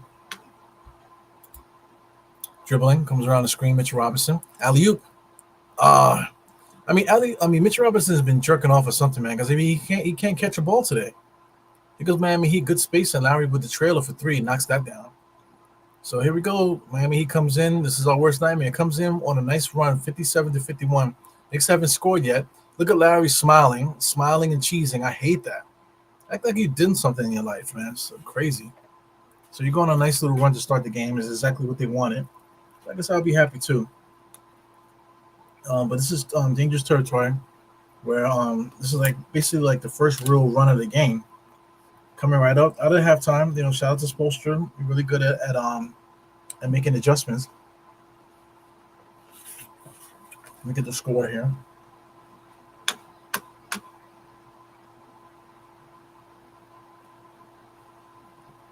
57-51. That's a 6-0 run. Excuse me. That's a an 8-0 run or a 7-0 run. Well, no, it's 8 because Miami Heat was only at 50 and they scored 7 points. So it's a 7-0 run. Excuse me. I'm not good at math, guys. So all that chatting at the halftime there. Let's see. Looks like Freezy is doing a watch along tonight. Yeah, man, everybody does their thing. Let's see, Freezy's doing a watch along. Shout out to NBA TV. They do a watch along. Shout out to Legion does a watch along, and now Freezy's doing a watch along. Everybody's free to do what they want to do. But that's the thing. You guys watch what you want to watch. You guys watch what you think is cool. Like I said, Knicks Fan TV definitely took away a lot of viewers. People love Knicks Fan TV. Freezy is definitely gonna take some eyes off of this too. Of course, Legion does his thing there too. So it is what it is, man. There's all different channels and stuff that you can watch now. There's no really network TV anymore. Everybody watches stuff streaming. So it's a different world. Bacardi. Anybody still drink Bacardi? I remember Bacardi like 20 years ago was one of the go-to drinks. Bacardi Lemon, Bacardi 151, right? 141, whatever it's called. Those used to be the go-to drinks now, but now Bacardi is like bum piss, right? Even a coquito. Coquito is supposed to have Bacardi in it, but people make coquito with Hennessy now. It's like crazy. So I didn't even make coquito this year. Usually I make it. I didn't make it the last couple of years because I haven't been drinking. But I'm definitely gonna make some coquito for Christmas. I'm thinking about keeping some coquito on deck for the whole month of December.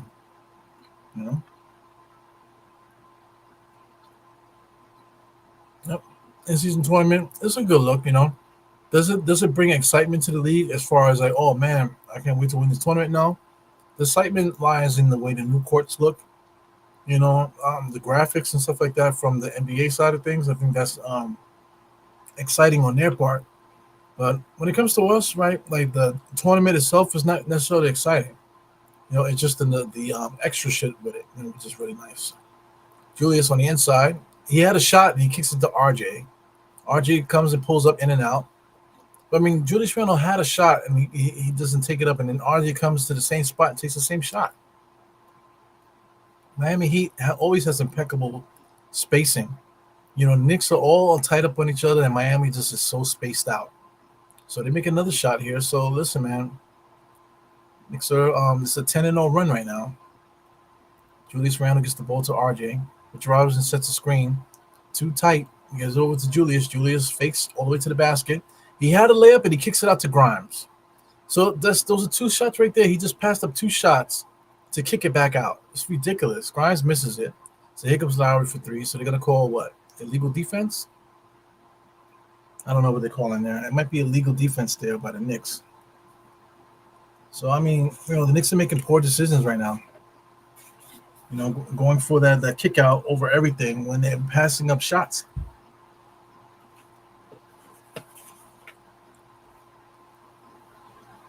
Richardson over to the left, gives it over to Butler. Got a mouthful of food. Grimes is standing there. Too much movement. Grimes Highsmith gets the ball. RJ, slow to the rebound. Lowry gets it. Miami, look at the spacing with Miami. Jimmy Butler picks up his dribble. So, I mean, even with the good spacing, Miami still wasn't able to execute there. So Knicks got a chance to score right now. Knicks got to put some points on the board. So this is what I'm saying. Getting a guy like Bogdanovich or DeRozan would definitely help out when the Knicks can't score.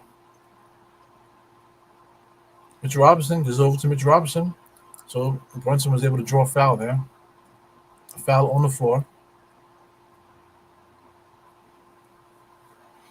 9-point lead by Miami. Like I said, 10-0 run right now. Julius Randle gets the ball, being guarded by Highsmith. Mitch Robinson, top of the key, looking over to Grimes. Grimes immediately gives it to Julius because he can't do shit without anything. Julius finally puts up the shot. No good. Taps out, and it's going to be Miami Heat ball. So the Knicks have not scored. It's 9 minutes now. They haven't scored in 3 minutes. Bam Adebayo being guarded by two people.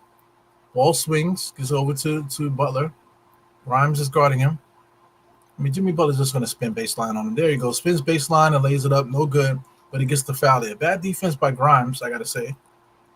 So this is going to be 2 free throws here. So there's going to be a 12-0 run for Miami Heat. If Jimmy Butler makes both free throws, it's going to be a 12-0 run.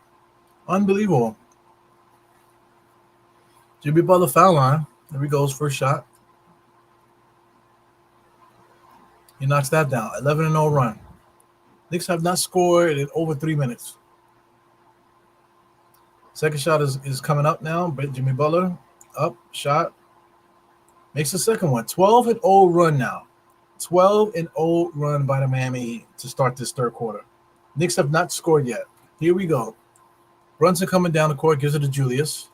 Julius comes around to Mitch Robinson screen. Shoot that, man.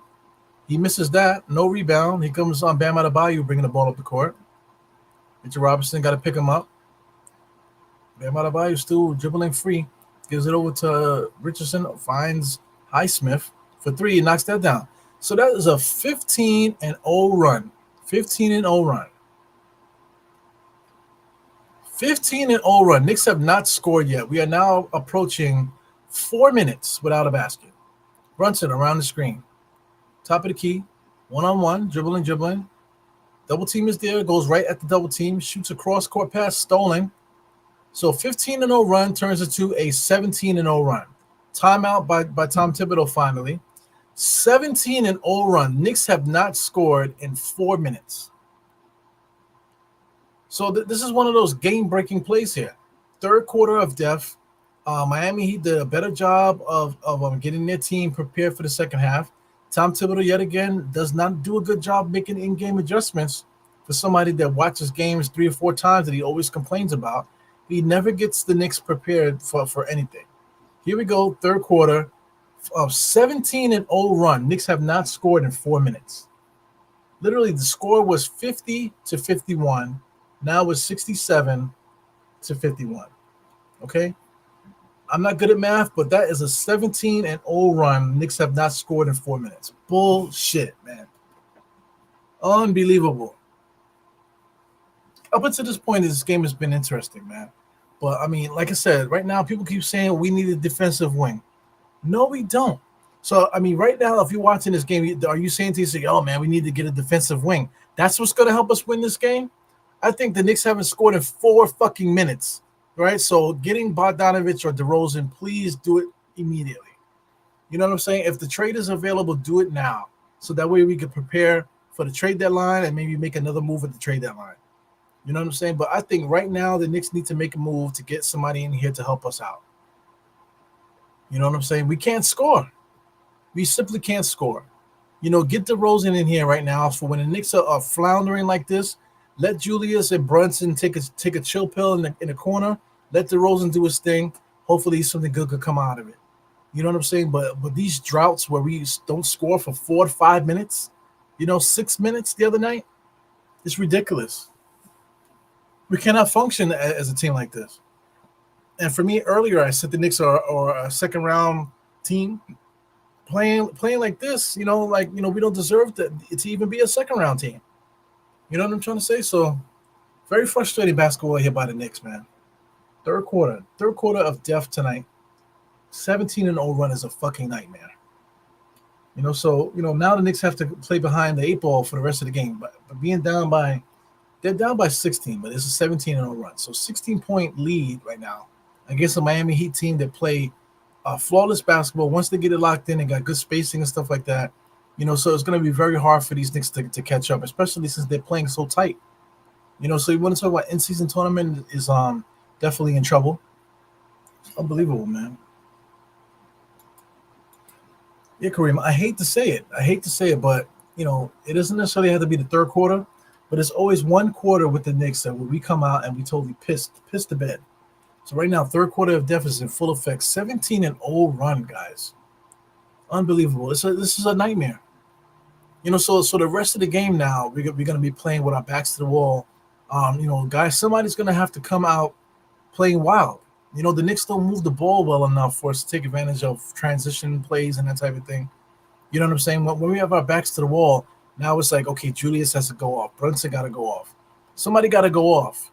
It's just a bad way to play.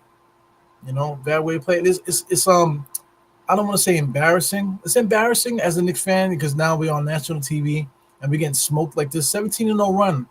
We're getting smoked like this in front of everybody. So then now everybody can say what they want to say about us. And it's true. Look at Julius. Doesn't know when to pass it. Gives it to Grimes. Grimes blows the layup there. It's garbage, man. So I thought that was a play from earlier. That was a play that just happened. So just like that, Knicks go down and Grimes blows a layup, and then now they're gonna get two more free throws here for Lowry. Nice, easy, fast break opportunity here. So now this is gonna be a 19-0 run if he makes both free throws. 4 minutes and 27 seconds without a basket, guys. Richardson on the free throw line, first one. Makes it. 18-0 run. Oh my God, man. No shit, Kareem. All this does is give Miami more confidence to blow. It's like, yeah, man, their confidence is super high. The Knicks are not playing well. So that is a 19-0 run. Oh my God. RJ gives it to Brunson. Brunson brings the ball up the court. I think we're going to finally break the lead right now. Here comes Grimes. Grimes is not going to look to do anything. He's looking to give it to one of the scorers. Here goes RJ. Mitch Robinson comes up for the screen. Gets RJ into his office there. Pumps. Shot up. Floated up. No good. Mitch Robinson gets the rebound. So we're finally going to get some points off of free throws. But guess who's shooting free throws? Mitch Robinson. Lord help me. So let's see if Mitch Robinson can at least stop the bleeding here with this run. As we speak, 19-0 run right now. Can Mitchell Robinson stop the bleeding and put some points on the board? Taking his time. The setup and everything is beautiful, but the results here shooting is still the same. Off the front of the rim. It's ridiculous. That's another person that could absolutely help shoot in front of some free throws. So, still can't score. Mitchell Robinson, let's see if he can make the second one. Usually he misses the first and makes the second. Here comes the second free throw. Nice setup, like I said. Gets nice and deep, and then shoots it to hell. So Mitchell Robinson finally breaks the streak. So now it's a 19-1 run. Unbelievable. We're approaching the 7-minute mark. The Knicks have not made a field goal now. Mitchell Robinson gets the steal. So here comes Julius. Julius pushing the ball up the court. Gives it to Grimes. Grimes had baseline. He didn't do it. Julius Randle gets the ball again. Julius Randle is facing 4 defenders right now. Gives it over to Brunson. Brunson comes around, splits the defense there. Shot is up. And now we finally make a field goal. 5 minutes without a field goal, guys.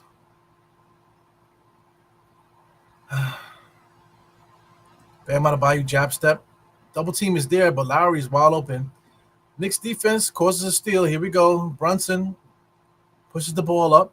RJ's open. Gives it to RJ. Baseline. All the way to the basket. Nice layup by RJ. Foul? Yes, there's a foul there. So I don't know if they call a timeout or just a TV timeout, but definitely RJ drives. Good drive to the basket. Clap the boards a little bit. Laid it up. He should be getting a free throw with that. So, I mean, this is extremely frustrating. So now we have 69-56. It's still a game. We still got a lot of time left in this game. But a 19-0 run, like you can't come back from that. If the Knicks do come back from it, it'll be exciting. But that's demoralizing. 19-0 run, that's like, extremely frustrating basketball here by the Knicks, man. Very frustrating. The Knicks are not this bad. Like I said, I blame it on the beginning of the spacing. We had bad spacing all night starting the game. Definitely guys are dribbling on each other. Julius Randle had 6 turnovers. Like I said, it wasn't due to his bonehead play. It's really due to guys really being on top of each other.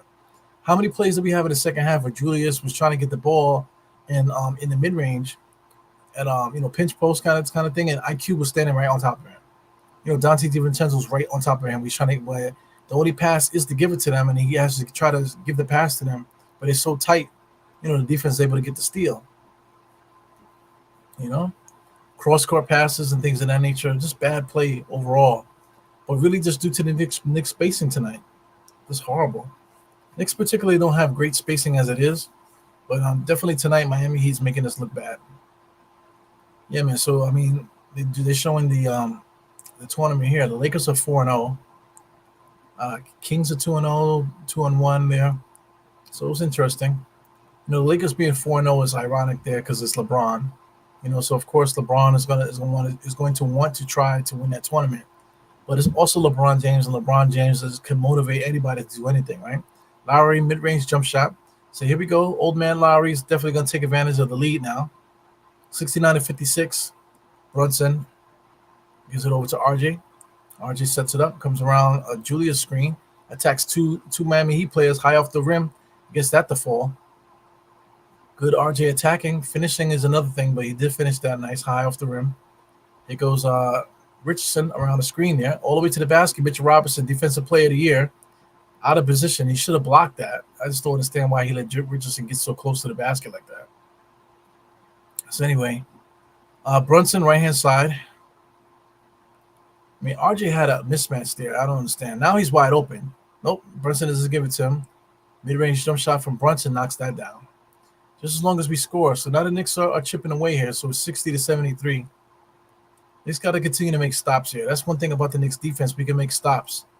Lowry comes around, foul line extended. Mitch Robinson standing there, pulls up.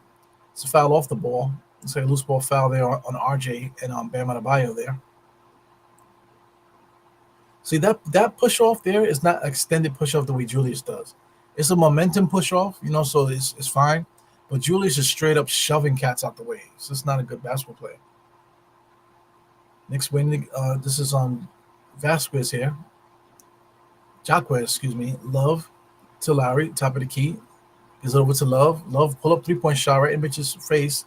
Jacquez right there. Julius Randle. 4 Knicks around him. Jacquez was able to get to the rebound there. 75-60, 15-point lead. Here goes Brunson. Tom Thibodeau was yelling at the guys to get the ball across the court. 16 seconds to get it across the court. Wow. Brunson throws the ball right at Jimmy Butler's dome there. The count. They should call him the count, Jacquez. He looks like a pirate. Pirates of the Caribbean looking ass motherfucker. Here's Brunson. Inbounds pass there. Gives it to Julius. Julius had a lane to the basket. It took too long to get there. Shoots a bullshit shot, looking for the rebound, looking for a foul there. Here's Lowry pushing the ball. Transition 3-point shot with Jacquez there. He knocks that down. So Josh Hart is looking for a foul with Lowry. But Lowry takes advantage of the fast break there. Gets a fast break 3-point shot. Julius comes in, pushes number 24 off the box there. Was able to get the layup. 78-62. Jacquez coming down full head of steam, being guarded by Hart. Just spins right around him and lays it up. It's too easy.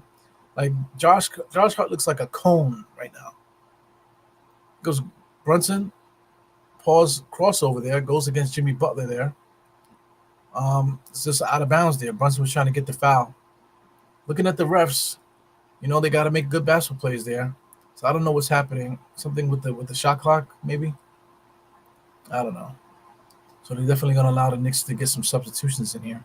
IQ is coming in right now.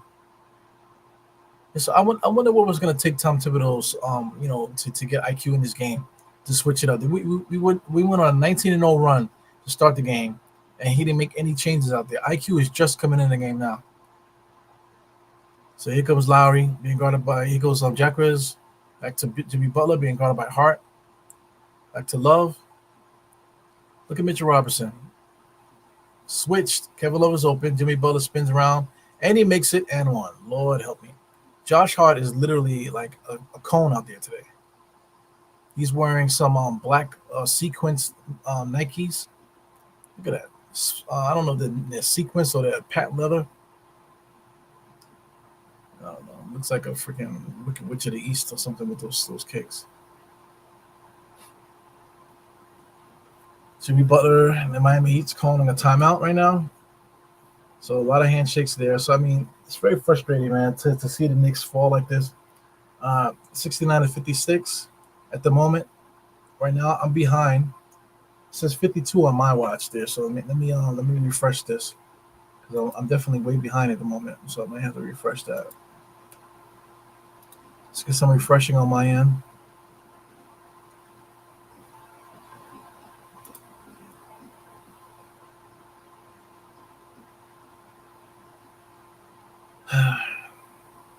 Like I said, I'm watching ESPN Deportes.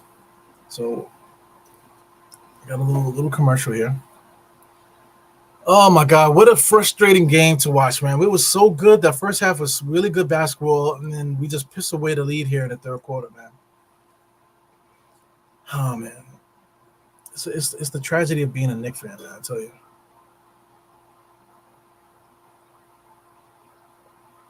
I'm definitely gonna need some more drink. Yep, like I said, we're gonna do the post game show on NBKF right after this. Sim said he's gonna set it up for 10:30. So the game started at 7:30. So the game probably is gonna be finished maybe a quarter to 10. If he sets it up for 10:30, post game will be 10:30. I'll rock with you guys as long as I can rock. Ron is there, gonna be there to help us. I'm gonna be leaning very hard on Ron to hold it down. But I mean, Josh Hart, is playing defense that he reaches in there. And of course they're gonna call a foul. Look, he's playing defense. They're good defense there to stop the spin. But then Jimmy Butler grabs his arm. Okay, there you go. That's the ticket. Jimmy Butler did a good job of sealing off Josh Hart's arm there for the N1. So that was nice. So here goes Brunson there. I don't know what they're talking about. But he definitely grabbed the elbow, grabbed the arm there. Old school, but I mean so blatant right in front of the referee. I don't know how you don't see that. Shit sucks, man. So they are reviewing it, I guess. I guess the Knicks are called for review. So are they gonna waive that? Let me see what's going on here. Are they gonna review this? Ay, ay, ay.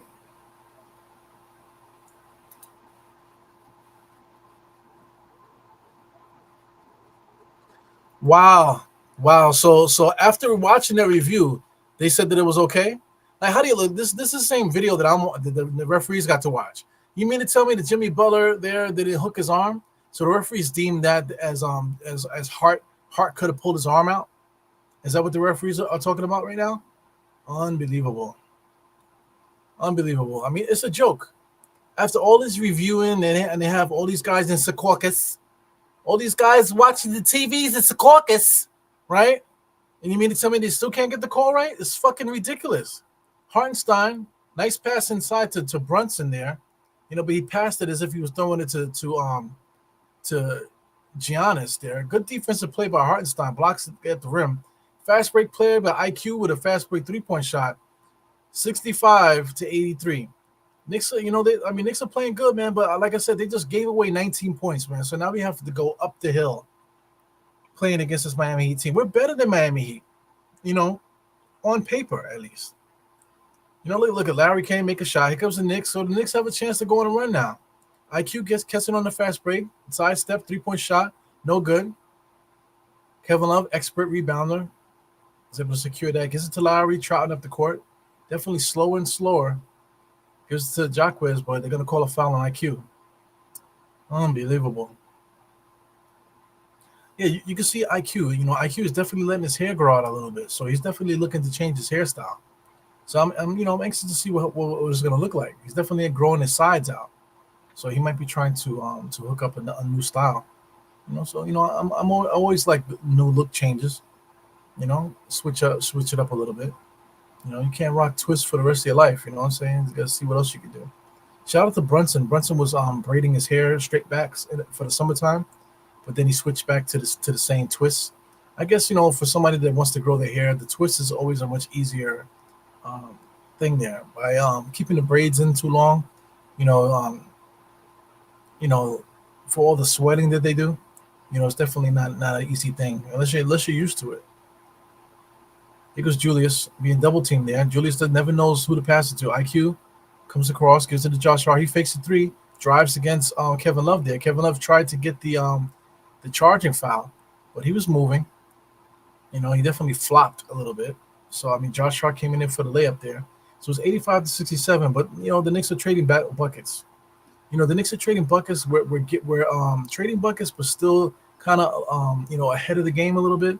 But if we continue to do this, where we're still trading buckets, but we're getting that 1 point or 2 points ahead every so often, we might make it a game in the fourth quarter. So I believe like the Knicks just got to keep their foot on the gas, keep playing with this Miami Heat team. Like I said, eventually, when it gets into the fourth quarter, the lead will be much closer. Josh Hart knocks that down. So 68-85. Big time right now. The Knicks in the last 2 minutes. It would be really nice to cut this lead to 10. I don't know about getting it under 10, but if we can cut it to 12 or 10, I think that would be fantastic for the Knicks right now. Because Jacquez against IQ, he sees a mouse now. She drove into the double team there. Look, Kevin Love wide open 3-point shot. He misses it. So that's a blessing for the Knicks here. Here comes IQ. 2 minutes. Like I said, 10-minute, a 10-point lead is not asking for a lot here. IQ being guarded tightly by DeRozan. By Lowry. I'm thinking about DeRozan, man. Here goes Julius, kicks it out to Josh Hart, back to Brunson. Brunson fakes it, comes around the Julius screen there, splits the defense. Julius is in the fucking way, dude! Here goes Josh Hart, able to get the steal there from Jacquez. But fucking Julius Randle was in Brunson's fucking way. Julius wide open for 3-point shot. No good. Damn it, man. He sets a screen and then he cuts him off. Fucking asshole. Damn, man. This guy Julius Randle, like I get it. But today, the spacing has been horrible. It's like, yo, you set a screen for Brunson. So your idea is to fight Brunson to the spot and he has the fucking ball? It makes no sense. Brunson got the ball there, but you're too busy focused to get to your spot. So you decide to cut Brunson off, while he has the fucking ball? Doesn't make any fucking sense. Dante DiVincenzo gives it over to IQ. Comes across the screen. Kevin Love comes up. Julius still drives into two people. IQ fakes his step back 3-point shot. Knocks it down. God damn it. Listen, Tom Thibodeau let us go down 19-0 without making a fucking substitution, man. 5 squares. Inside to Jimmy Butler. Good defense by Hart there, but Butler was able to lay it up. 85-71. Got a minute left here. IQ bringing the ball up the court. Fakes it. Gives it over to Julius. Julius to Josh. 44 seconds. Julius being guarded by Jimmy Butler. Being guarded by 2 people. Pass the fucking ball. IQ misses it. Dante DiVincenzo gets the rebound. He misses that. Ball gets kicked out. Damn, man. Knicks had a really good opportunity to cut their lead to 10. Jimmy Butler over to Khalib. Khalib to Highsmith. To Jacquez. Misses the 3-point shot. Here comes Julius. Push the fucking ball, dude. Why are we walking the ball up the court? 15 seconds, 13 seconds. Come on now. Being guarded by Jimmy Butler. Pass the fucking ball. Comes around the screen. Now he's being guarded by Kevin Love. Kevin Love steals it. What are we doing here? What are we doing? What are we doing right now?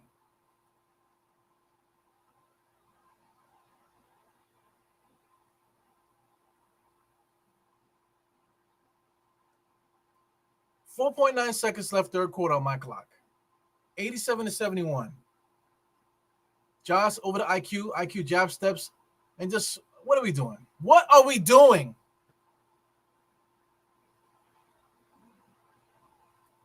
When the Knicks play bad, man, they really play bad. You know what I'm saying? Spacing is horrible. Play calling. Julius Randle right now is playing some really, really bad basketball right now. Josh Hart is playing horrible defense. Getting smoked by everybody. You know what I'm saying? Like I said, Tom Thibodeau waited till we were down 19-0, and we still didn't put IQ in the game. IQ comes into the game with like 3 minutes left. It's ridiculous. 3 minutes left in the third quarter. Complete garbage. 87-71. I'm not good at math, right? So what is that? 16-point lead? The Knicks had a shot to cut the lead to 10. Okay? Yo, I am so pissed off at that play there. Oh my God. I mean, they probably won't let me show it. Let me see if they'll let me show it. Can you see the game? Yes, you can. So you could see the game. So I'm gonna see if I can find that play there where Julius Randle. If they allow me to do it, I don't think they're gonna allow me to rewind. So they won't let me rewind the broadcast. But if you can, please go check out the play where Brunson had the ball, took a screen from Julius. He splits Julius, and then Julius decides to fight Brunson. He was pushing Brunson, pushing him. Like, what the hell are we doing right now? He literally was pushing Brunson. I just don't understand. What are we fucking doing? What are we doing, man?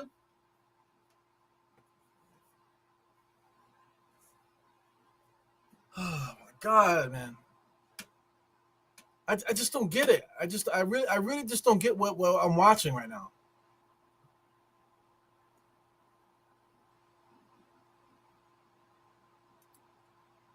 Yo, Kareem, man. Listen, get some topics together because it's getting there. End of the third quarter, I'm like I said, once we get to crunch time, if the Knicks didn't cut this lead by crunch time, let me say this. Listen, strategy wise, we still down by 16.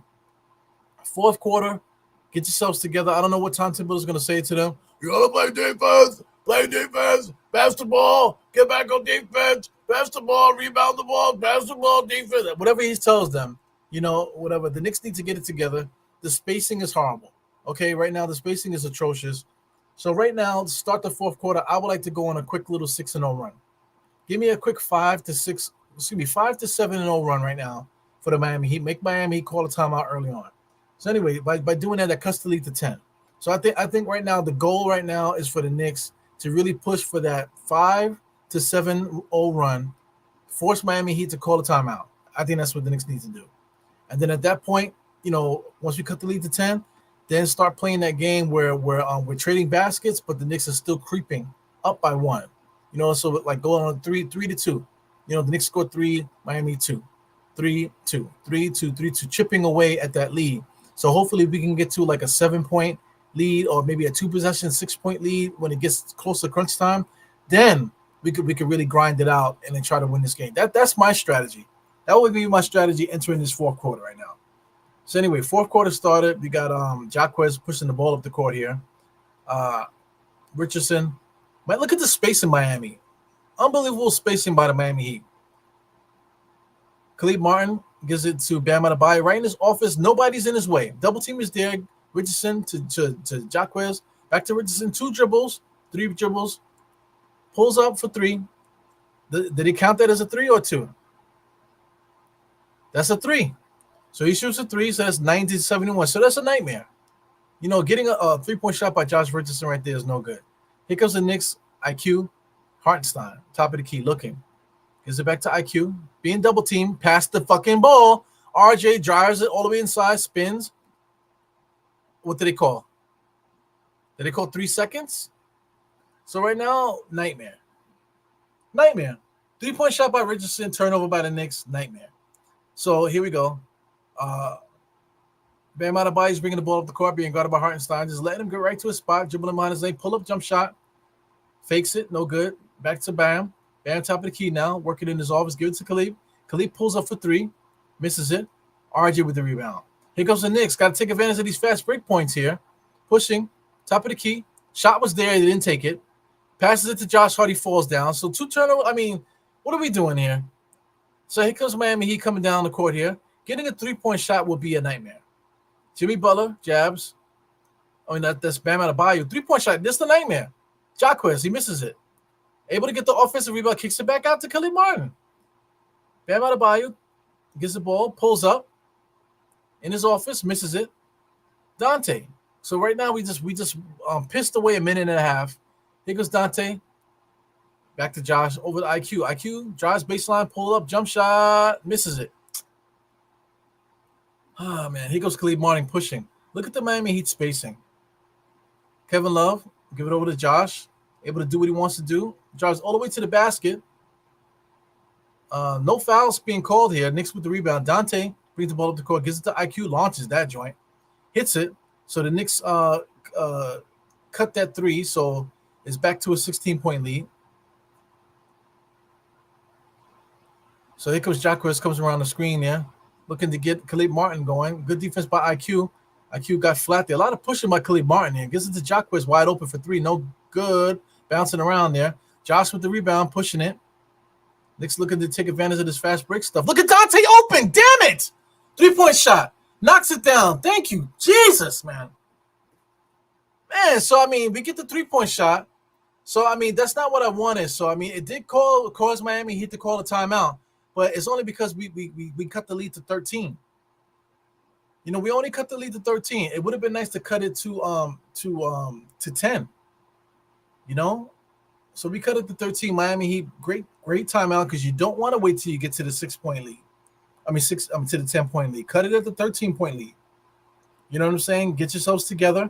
And then when Miami comes back, Miami Heat's going to be looking to make another run. Another quick little 5-0, 5-7, run to blow this lead back up. So now with the timeout, the Miami Heat called a timeout. This is also a good timeout for the Knicks. Get yourselves together. Get the strategy going as far as because Miami Heat has great spacing. We got to play good defense to keep these guys on our toes here. So I mean, we're on a 3-0 run. If we can get another 3-point shot, it cuts it to 10. Like I said, we have to keep chipping away a little bit. We got to go on a little run here before the 6:30 mark. If we can get cut the lead to single digits, cut it to a 2-possession game before we get to 6:30, then we got a chance to win this game. That's all I gotta say. Cut this lead to a 6-point lead by the time we get to the 7-minute and 6:30 mark, and then we should be able to win this game. But until that happens, man, we're in some hot shit right now. Oh my God. I'm gonna catch a heart attack, man. Shout out to Life Sports, Faith Life Sports. It sucks, man. I'm sorry about the cursing, man, but I'm excited, man. I haven't got excited about a game in so long because I feel like this is one of those games that we just literally pitched this game away with that 19-0 run. There's nothing that we can say about anything that's happening right now because that 19-0 run totally pissed away the game. But at the same time, Miami Heat's not that good, guys. You know what I'm saying? So we still could win this game. Oh my God. But the time is now. Like I said, we absolutely have to, by any means necessary, cut this lead to 6 before we get to that 7-minute, 6:30 mark. You know what I'm saying? So it's kind of easy. Right now, the Knicks come down. Miami Heat, we get a stop. If we can get a stop, come down the other lane, get a and one, a 3-point shot, or possibly get 2 layups back to back. Score. You see if we can get after we get a turnover, try to get a transition shot. Hopefully a 3. That'll cut it to 10. Come back down again, fight with Miami Heat, make them miss, get another stop, come down and score again. Now all of a sudden is an 8-point lead, or potentially 7-point lead. And that's right in that sweet spot where we need to be before we get into the 6-minute, 6:30, the 7-minute, 6:30 mark. It's imperative, man. This is exactly it. This is no other way. There's a Washington team that's a playing team. But they think they're 4. But listen, man, they are a 4 seed. They're 5, 6, 7 seed. I don't think the Knicks are a playing team. I think the Knicks are right where they are, 4, 5 seed. 6, 7 seed is the playing. But I think the Knicks are a 6, 5, 4 seed around there. I think that's where we are. But keep in mind, the new competition around this is the Orlando Magics of the world. You know what I'm saying? Indiana, I'm not really too worried about them. But you got the Brooklyn Nets. Like I said, you can worry about Indiana. Those teams are flirting around with those positions there. So the Knicks got to stop fooling around, man. It's unbelievable.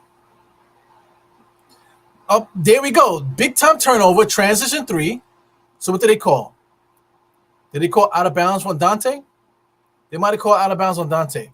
But good steal by Dante. That's exactly what the doctor ordered. Get a fucking turnover. Push the ball up, get a transition 3. That is exactly what we needed to do just now. But the Knicks went out of bounds. That was textbook what we needed to do just now. And then quickly was right in position to get the transition 3. Anyway, Richardson, they're in the half court there. Jacquez being guarded by RJ. Takes a screen by Bam Adebayo. Gets into the spot, couple dribbles, picks it up, gives it to Highsmith. Highsmith comes around, gives it back to Richardson. So they're setting up again, takes a screen again by Bam, gives it back to Bam. Bam in his office, pulls up. No good. Knicks with a rebound. Here we go. Push the ball up. Take advantage of a transition shot. RJ coming around the screen there. Not a lot of spacing. Guys are just running right into each other. IQ now has to go one-on-one. gets into the lane, off the backboard, and he locks it down. So now the lead is 10.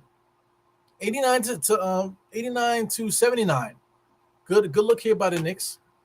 Knicks got to make another stop here. Right now the Knicks have to make a stop. Jacquez gets into the basket. Gets the Highsmith over to Khalid Martin. Khalid Martin mid-range jump shot. Good clear out by the Knicks there. RJ in there for the rebound. They're gonna call out of bounds. It is gonna be Knicks ball. So they didn't call a foul, but they're gonna just call it Knicks ball. So good play there by the Knicks. The lead is now 10. So now good stops, and so the Knicks got to come down on the opposite end now, and we have to take advantage of it. Score about it doesn't matter what kind of score we give, but we need to put points on the board on this point right here. IQ bringing the ball up the court. Khalid Martin's guarding him. Josh Hart comes across, gives it back to IQ. Looking, takes a screen from RJ. Take the fucking screen! Oh my God! RJ comes out to set the screen, but then IQ said, you know what? Fuck it. Let me just drive left and fall on the floor. Take the screen from RJ and go baseline. It's not that hard, bro. But like I said, it doesn't matter, but because IQ gets fouled, he's going to get free throws now.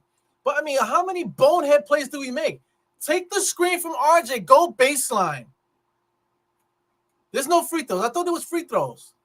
Here goes Josh Hart. I mean, it's ridiculous. IQ takes a screen from Hartenstein. Hartenstein comes back again to set another screen. He doesn't take it. Gets it to RJ in the corner. Misses everything. That should be Knicks ball. It literally kicked off the foot of a Miami Heat player, but now it's Miami ball. It's unridiculous. It's unrealistic and ridiculous. 10-point lead now. So now Miami Heat more than likely he's going to score because, I mean, they're not going to blank the Miami Heat. So Miami Heat more than likely is going to score right now. The problem is to put the cap on the damn game.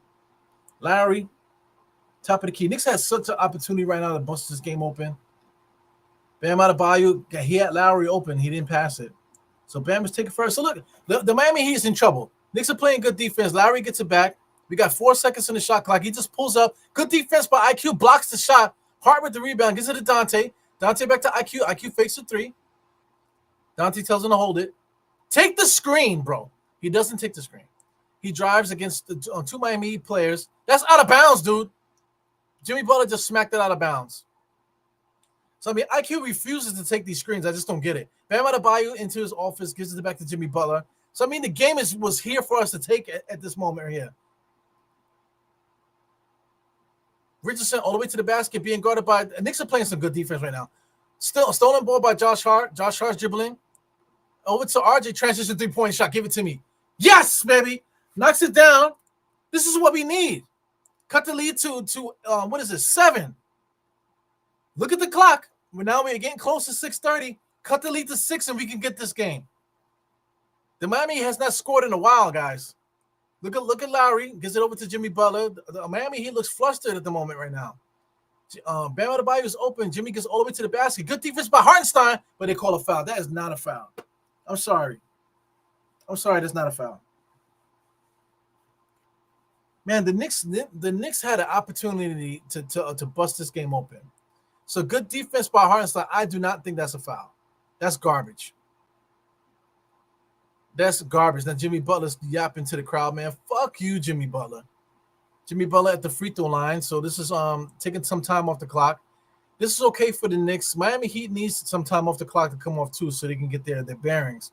But the Knicks are definitely playing really well. Get some free throws here so we can look at the game. Oh man, lead is now 90s, 8-point lead. I'll take it. We had the 6:30 mark. Knicks come down after the shot here, get a 3-point shot. We're right in a sweet spot. 2-possession game here. Jimmy Butler, shot is up. Okay, cool. So 9 points. Josh Hart's taking a sweet time coming across the timeline. Gives it to back to Brunson. Josh Richardson is playing too tight. IQ being guarded by Lowry. Take the screen. Hartenstein screens for him. IQ all the way to the basket. Pull up. Jump shot. He misses it.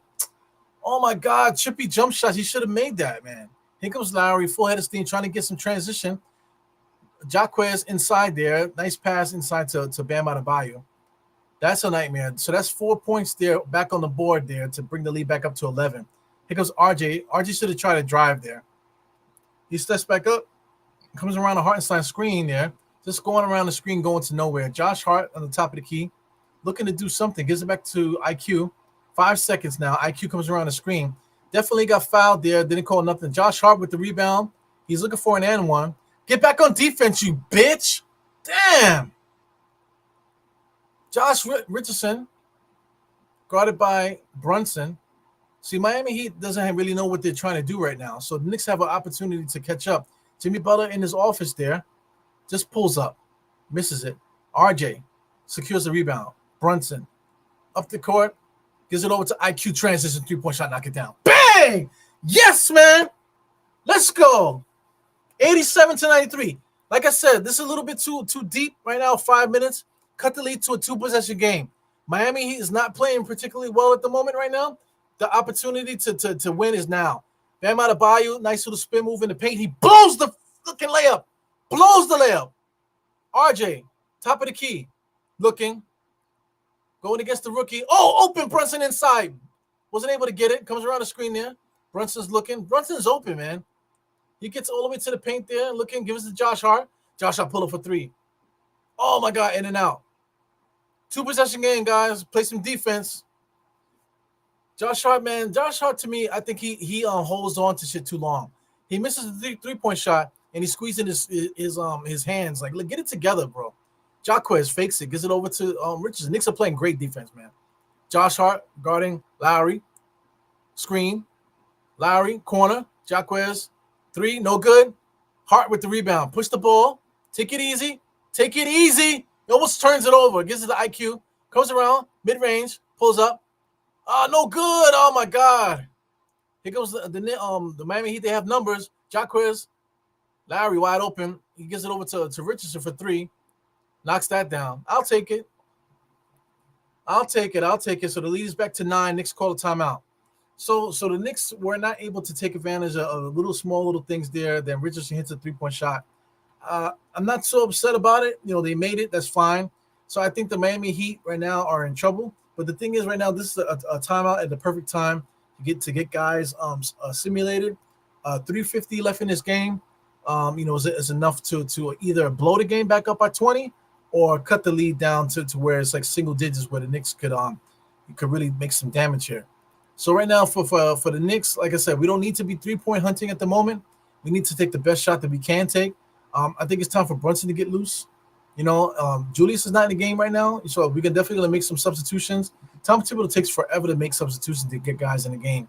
So, I mean, right now is the perfect time to get Julius back in the game. Brunson, get him assimilated, and see what we can do here. The right move is not to have the ball in Julius's hands. Julius has not been making good decisions all game. So get the ball into Brunson's hand, try to get him loose, to get him open there, get Brunson cooking, and I think we can win this game. Because I think the Knicks are playing good enough defense in the half court here against Miami to definitely keep us in this game here. Man, that 19-point lead is a killer, man. If we didn't let that lead get up to 19, we would be easily winning this game. But these sentimental wins and whatever they call it, merit badge wins or whatever the hell you want to say, this is not good, man. Let me catch up to see what you guys are talking about here. Missed a couple things. I'll just start here with Taryn. Oh, man. I'm trying to call it, man. We need stops, better shot selection. Taryn Mosley, what's good, my brother? This team, I could tell you, can't compete with the elite teams. Yeah, the Knicks are in trouble, man. I feel like the Knicks need that extra guy. We need that extra guy because we make up like 5 minutes without scoring. It happens so often, and people keep saying, we need a defensive wing. It's so ridiculous, man. How much better defense can we play? Right now, the Knicks are playing fantastic defense.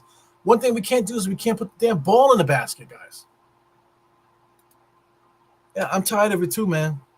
I'm really tired of it. It's a professional team. We should not be struggling like this. Shout out to Dwayne Dennis here. He says, does this mean first we get blown out by the Timberwolves, now by the Heat? If we don't get at least 20 points each by yeah, that's the problem. Tom Thibodeau leaves it into our scorers' hands where Julius has to get 25. Brunson has to get 25. RJ now it has to get 25. So all three players need to get 25 in order for us to win. That sounds like the Golden State Warriors from back in the days. what's the name? Shout out to Mitch Richardson. Shout out to Tim Hardaway Jr. Shout out to Chris Mullin. You know, in order for that team to win, all three of them had to get 25 points per game. You know what I'm saying? It's not like they were winning a lot. They were getting like 43 win teams, stuff like that. You know what I'm saying? In order for them to make the playoffs, they all had to hit 25 points. You know, that's ridiculous. It's ridiculous, man. Yeah, but I don't know if anybody's going to steal that, but if you heard it here first. The Knicks are a lot like that Golden State team because they have Sarunas Masalonis, which is basically IQ off the bench. You know, so both teams are very similar, except these Knicks play better defense. So anyway, here goes IQ, picks up his dribble for no reason. RJ with the ball. Brunson sets a screen for RJ. RJ does a good job of getting to the paint there. Pull up with the left hand, rolled it in. Nice shot by RJ. Nice under control shot. The key word there is under control. RJ is definitely a different player right now. Oh my God. I'm about to lose my voice. Because Jimmy Butler, a little too slow. Knicks a double teaming for no reason there. Jaquez being guarded by Julius there finds Richardson back to Bam. Bam is pulling up. Spoiler alert, he's pulling up. Good defense by Hartenstein. He misses it. IQ with the rebound. Here comes the Knicks. So I mean, the Knicks cannot play better defense than they're playing right now. You know, so people are so mad the Knicks not playing defense. The Knicks are playing some great defense. Brunson gets to the basket, takes a shot to the shoulder. He makes the shot, so we got a chance to cut this lead to 4. Cutting it to 4 with about 3 minutes is fantastic. So Brunson is complaining about his shoulder. I believe that I'm gonna call bullshit here. I think he's just trying to get himself together. So now he has a shoulder slumped, right? Man, get it together. So he gets popped. He gets hit. You know, I don't know about the pain that he's talking about there. Maybe he tweaked it. He's taking the contact there. So, you know, I didn't really see what he's complaining about. Maybe on the initial hit that he started, the contact that he initiated. Whatever. Let's get it up here, okay? Brunson has a lot of hair on his shoulders. It's disgusting, man. Free throw. Cut the lead to 5, guys. Oh, he misses it. Oh, well, it would have cut it to 4. Anyway, it doesn't matter. 5-point lead is a 2-possession game. So we're in the driver's seat right now. Jimmy Butler got the ball top of the key here, looking to give it to Bam Adebayo. Comes around baseline. Jimmy Butler's wide open. Julius is down there. So what did they call? They called loose ball foul there on RJ. So that's good because there's no basket. So I'll take it. Just as long as there's no free throws being taken at this moment here. So that's kind of nonsense. It's a nonsense, off the ball play there. Oh my God, this is crazy. So Lowry is trying to kiss IQ, trying to set a screen to free up Bam Adebayo, I guess. I don't know what's going on there. Jimmy Butler ball trying to get it in there. Bam Adebayo comes around, picks it up. Lowry's setting a lot of screens to Jimmy Butler, corner. Fake the screen, shot is up. That's off. A rebound there. Loose ball foul. Who are they calling it? Loose ball foul on Lowry there. Lowry, you got to watch Lowry. He does a lot of hip checks and stuff like that. You know what I'm saying? Now he's like picking his nails. The acting job that he does out there is so ridiculous, man. He has a weird personality. Brunson, bring the ball up the court. Gets it across at the 18. Looking. Takes a screen from RJ. Give it back to RJ. Gets into the paint. Double pumps. Trying to draw the foul there. Gets the foul, ball and the foul. Yes. So now you're going to cut it to a 2-point lead now. Potential here for a 2-point lead by Miami. Knicks are playing great defense, guys. Great defense. We cannot play better defense than we're playing right now. Brunson there taking the contact there. Remember his shoulder, his right shoulder was messed up. He just bopped my man Jaquez with the same shoulder. Free throw. Up. Good. 2-point lead, guys. That 19-point lead is a motherfucker right now. But the Knicks are giving Miami Heat everything they can handle with this defense. Richardson bringing the ball up the court here, being guarded by Brunson. They're looking. Miami Heat's trying to eat the clock here. That's the game plan. Jimmy Butler gets into his lane there. Double pump off the glass there. He tried to draw the foul. Get the fuck out of here. Here goes RJ. Brings it up. All the way to the basket against Bam Adebayo. Lay it up. Yes, baby. And they're going to call a foul. And one. The Knicks got a chance to take the lead. Tie the game up 96. So the Knicks basically did what I said. Okay, if anybody watching basketball, what I said is not something special. Anybody watching the game should have been saying the same thing I'm saying. As far as game plan to win this game. RJ, I gotta say, RJ is a different player right now. Different player. Taking advantage of what the defense gives him instead of just mindlessly doing things. You know, big time play by RJ secures the free throw. Now we take the lead. We take the lead with 2 minutes left, man. Knicks got to keep the foot on the neck though. You know, Josh Richardson baseline. Brunson recovers. Back to Jacquez. Good defense by IQ. He's gonna spin baseline. Good defense by IQ. No shot. Great defense by the Knicks, man. There's not one player on the court that is not playing defense. Shout out to Julius. Julius is not involved right now. Thank you, God. Keep the ball out of his hands. Let Julius stand there. Let him be a decoy. Brunson's coming around looking for an IQ screen. Comes across. He gets the mismatch against Jacquez. Double pump fake. Pull up jump shot. Knocks it down. This is what I'm talking about. Get the lead down to a manageable spot and let Brunson cook, baby. Let Brunson cook. Brunson hits another clutch jump shot. 99-96 on national TV. Let's do it, baby. It's still a one-possession game. Miami Heat still got a lot of tricks up their sleeve here. Spoelstra with a timeout in a key possession. 1-2-4 left in the game. Nice little screen there. Get the rookie on him. Bop, bop, bop. Step back, pull up, jump shot. Good. That's exactly what the doctor ordered there. Brunson is in his office here. Right now, Julius Randle, don't sulk. Be the decoy. Allow the defense to stay with him to allow the other guys to get off. RJ, IQ, and Brunson are definitely playing really well right now. Hartenstein's playing good defense there. Everybody's staying with their men. Like I said, Julius, you don't even know that he's on the court right now, but he's staying with his man. You know what I'm saying? It's good team defense by everybody that's playing right now. Keep the ball out of Julius's hands, damn it. You know what I'm saying? Allow Julius just to get those rebounds at the moment. That's what we need. That's why we need that extra scorer to really take the ball out of Julius's hands down here for making decisions. So I love it right now. I love this right now. This has been an incredible game. I was like done almost. Shout out to Kareem. We were almost about to start talking about strippers in a minute. You know what I'm saying? We were just about to start talking about illegal narcotics and everything else that we like to talk about on this channel. But here we are. The Knicks are up by 3, 1 minute and 24 seconds left here. Here goes Jimmy Butler. Miami Heat is still in the right set there. Jimmy calls his own number, goes baseline. Knicks pick it up. Jimmy Butler pull up, mid-range, no good. Simple shots, these shots that these guys normally make. They're not taking bad shots, but the Knicks are definitely down with them. They're not taking open shots. They're taking contested shots. So Brunson is calling for screens. He's asking for Julius.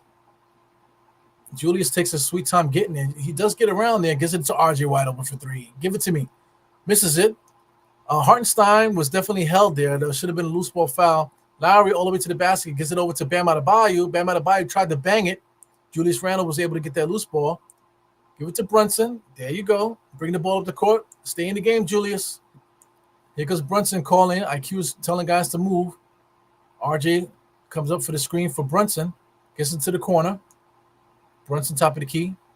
The Knicks in the driver's seat, so we do not need to shoot. Brunson shoots it. No good. Julius Randle, nice cut to the basket. But he wasn't able to get the thing. But Julius is asking for a challenge. But, I don't think the Knicks have any more challenges. Get back in the game, guys. Cut the bullshit with the challenges. Stay in the game. 21 seconds now, up by 3. So look for Miami to make a big shot now. Here goes Lowry over to Bam Adebayo. Goes to the basket. He misses it. So you're going to get 2 free throws. I'd rather the 2 free throws, man. Listen, don't let the guys get the layup. If they're going to make the layup, knock them down. Don't make them hit the shot. So Hartenstein did a good job there. The layup was there, but the hip check was able to get the ball off center. So Julius Randle is arguing about something I don't understand. This is not the time to argue. Get back in the fucking game, dude. Here goes Bam Adebayo, free throw line. First shot. Taking his sweet ass time. 15 seconds. Come on, dude. I got to use the bathroom. Pulls up. Knocks that down. Got 10 minutes. It's 10:10 right now, 10 p.m. We're going to go live 10:30 on Nothing But Knicks. I need a bathroom break, guys. So come on, let's get it together. Jimmy Butler, top of the key. Oh, my God. What a game. What a game, guys.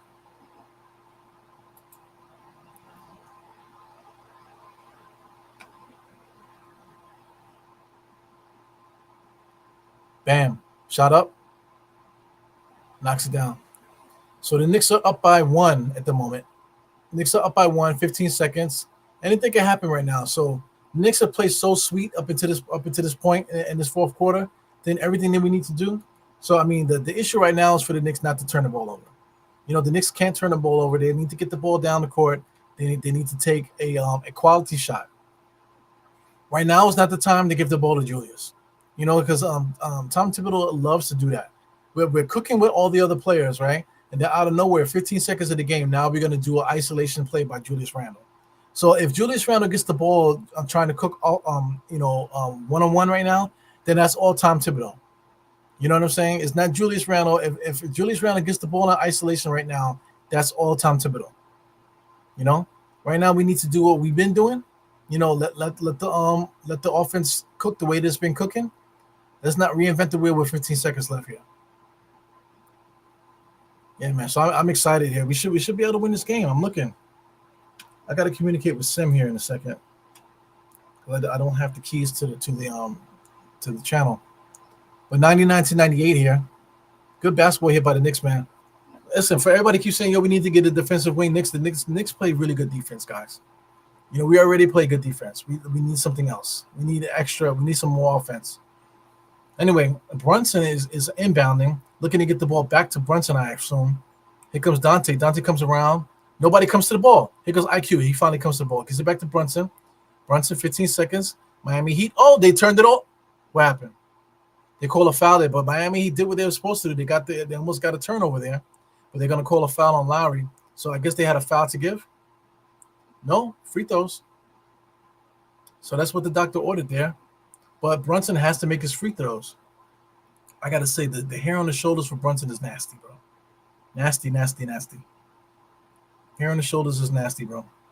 Anyway, first shot for the free throw. He got to make his free throws. There's no way around it. First one up, he knocks that down. So Brunson has to make both free throws. There's no way around that. Because the Miami Heat, they have a three-point shot in them. You know what I'm saying? So a three-point shot or an and one, they have it in them. So he has to make his free throws. So getting it up to one-on-one is a must right now. Second free throw up, he misses it. So, I mean, that's bullshit. So here comes Miami Heat. They're going to look to get a transition three. Josh Richardson looks, gives it over to Jimmy. Jimmy there being guarded by RJ. Step back three-point shot. Oh, my God. Do you see what I'm saying? That step back three-point shot was exactly what they wanted. But guess what? Game is over. 100-98. What a game. These Knicks are freaking out of their mind. I haven't been this jacked up all season, man. So this is the first game where I really got to get pumping here with my antics. I don't like to do that, man. So a lot of yelling and screaming, a lot of huffing and puffing on my end here. 19-0 run in that third quarter was garbage, man. So listen, I'm not going to get into a bunch of stuff with the post game, guys, because like I said, post game I'm going to be on Nothing But Knicks in about 15 minutes. Doing the post game. So we'll get to do that here. But check out this fourth quarter if I can get down to it.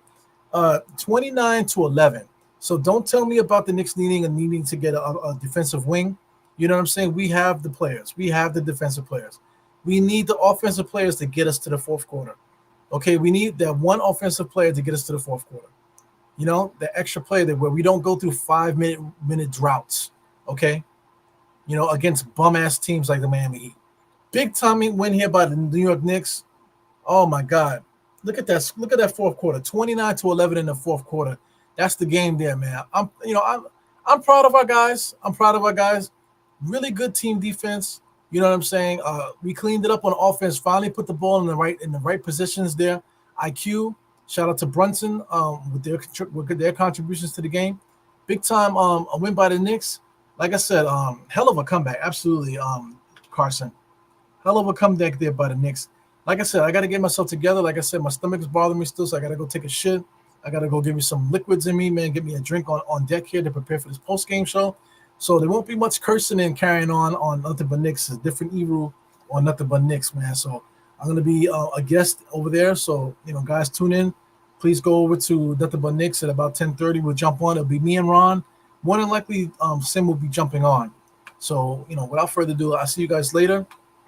I think we just let me see what outro we could put today. Yeah, let's do the Julius outro for now, man. So I'll see you guys next time. Ebro out, four fingers to the four. Take a third salute. Bye, y'all. See you guys next time. I'm out. Make the magic last more than just one night. If we just get to it, I know we could break through it just one. Ebro is a beast.